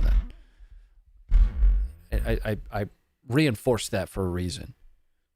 But I'll tell you that I don't even idolize our current politicians. I don't. Because they're not supposed to be any different than you or I. Might be older. The way that I look at American politics is just supposed to be the best of us. You know, one paint leg at a time kind of folks.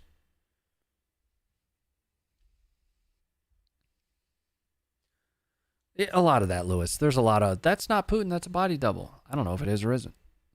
You know?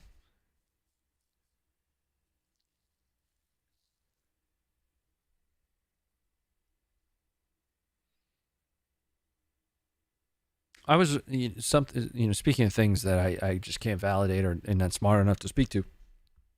I was reading this article from an actual nuclear weapons expert that tried to make the argument, whether you subscribe to it or not, that even a strategic nuclear war is not the end of the world that people think it is. You know, you just our generation and the generation before us that are currently leading the government. The populace were conditioned for so many years to believe that, right? Almost like in a fear-mongering type way, so that now, even those that were kids at the time that were being conditioned to believe that, they are now in government, right? And it kind of makes sense. The argument that he made is these strategic nuclear weapons, they all have their targets. It's all preset. Like, that one's going to go there. That one's going to go there. That one's going to go over there. And what ends up happening is the initial salvo and all of those strategic nuclear targets are now gone. Now, and then you have the fallout from all of those things, whether you choose to airburst it or, person on the ground. You know, it depends on the moral compasses of each of the two leaderships. But then you just have the leftovers. And there'll be certain areas that you just can't go into, and certain areas you can't, or you can. You know.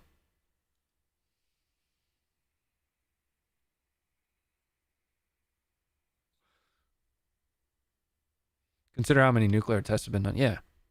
Yeah, you could detonate all, 17, 18, 1900 of the United States' arsenal. And all of that would be in like this, if you picked all that up and put it in like one swath of the this is a presumption, of the Pacific. It's going to be in one area of the Pacific. It's not going to destroy the whole world. I'm not a nuclear guy. I just thought that was an interesting article, an interesting way to put that. The problem is the fallout in the nuclear winter. Yeah, that's what he was kind of getting at. Is the quote unquote nuclear winter is not what people. And this is again, I'm not a scientist, man. This guy was a scientist. I don't know. I don't trust every scientist, but then again, whatever. I'm not going to get down that path. What he was saying is that the theory of the nuclear winter wasn't a foregone conclusion, is what he was saying. Airburst nukes leave little radioactive fallout. Yeah, so that's why I said airburst versus like ground burst. If you airburst it, there's actually, in a relative sense, very little fallout. Right? Some kind of science guy. Yeah, whatever. I'm tired at this point, guys. My brain's tired.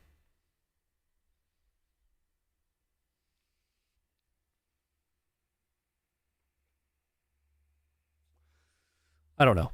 Yeah, at this point, it's all bullshit. I mean, it's all bullshit for me anyway, but I always refer back to that article in my brain. I wish I could go find it. I need to go find it because I'd like to read it again. It was about 6-7 months ago. I'm going to bed. I'm going to go make something to eat, finish packing, then go to bed. Thanks for hanging out with me on a Friday. Thanks for kind of let me say a bunch of stupid shit and holding me accountable to it first and foremost, but also understanding that it's just one man's opinion. Just one dude, and I don't have the answers. I wish I did. I am just as ignorant to a lot of this, and even more so under most circumstances than all of you, because you got folks like Battle Chemist is an actual chemist that can speak a lot to some of the munition types that we're talking about all the time. He continues to swing by, talk. We've got folks that actually work in a lot of these fields, continue to swing by, help me improve, and as I improve my position and understanding of some of this stuff, hoping that I can then relay that improvement onto a few others. I don't know. But tonight's one of those nights that'll weigh. I'm a very transparent person. Tonight's one of those nights that'll weigh on me for a little bit, because what I don't like doing is speaking too much about things I don't know. And I'm always in a position, especially with the war in Ukraine, that I feel like I just don't know enough. Right? I feel like I don't spend enough time researching. The more I research, the more I realize that the situation is so much more complex that you can really only circle back to just the foundational truth, which is ultimately peace needs to happen, in my opinion, and that peace is solely driven by Ukraine's terms. That's it. So it's their land. Need to find a way to get to peace on Ukraine's terms. I'm out of here. Good night. Love y'all. Thank you for all the support tonight to both the Fit PC, to the stream, family. We appreciate you. We do. I'll see you guys Monday back here. Maybe. There will be a stream. But it might not start here. We'll see. Good night. Be good. Or don't. Good night, ladies. Good night, sir. I'm out of here.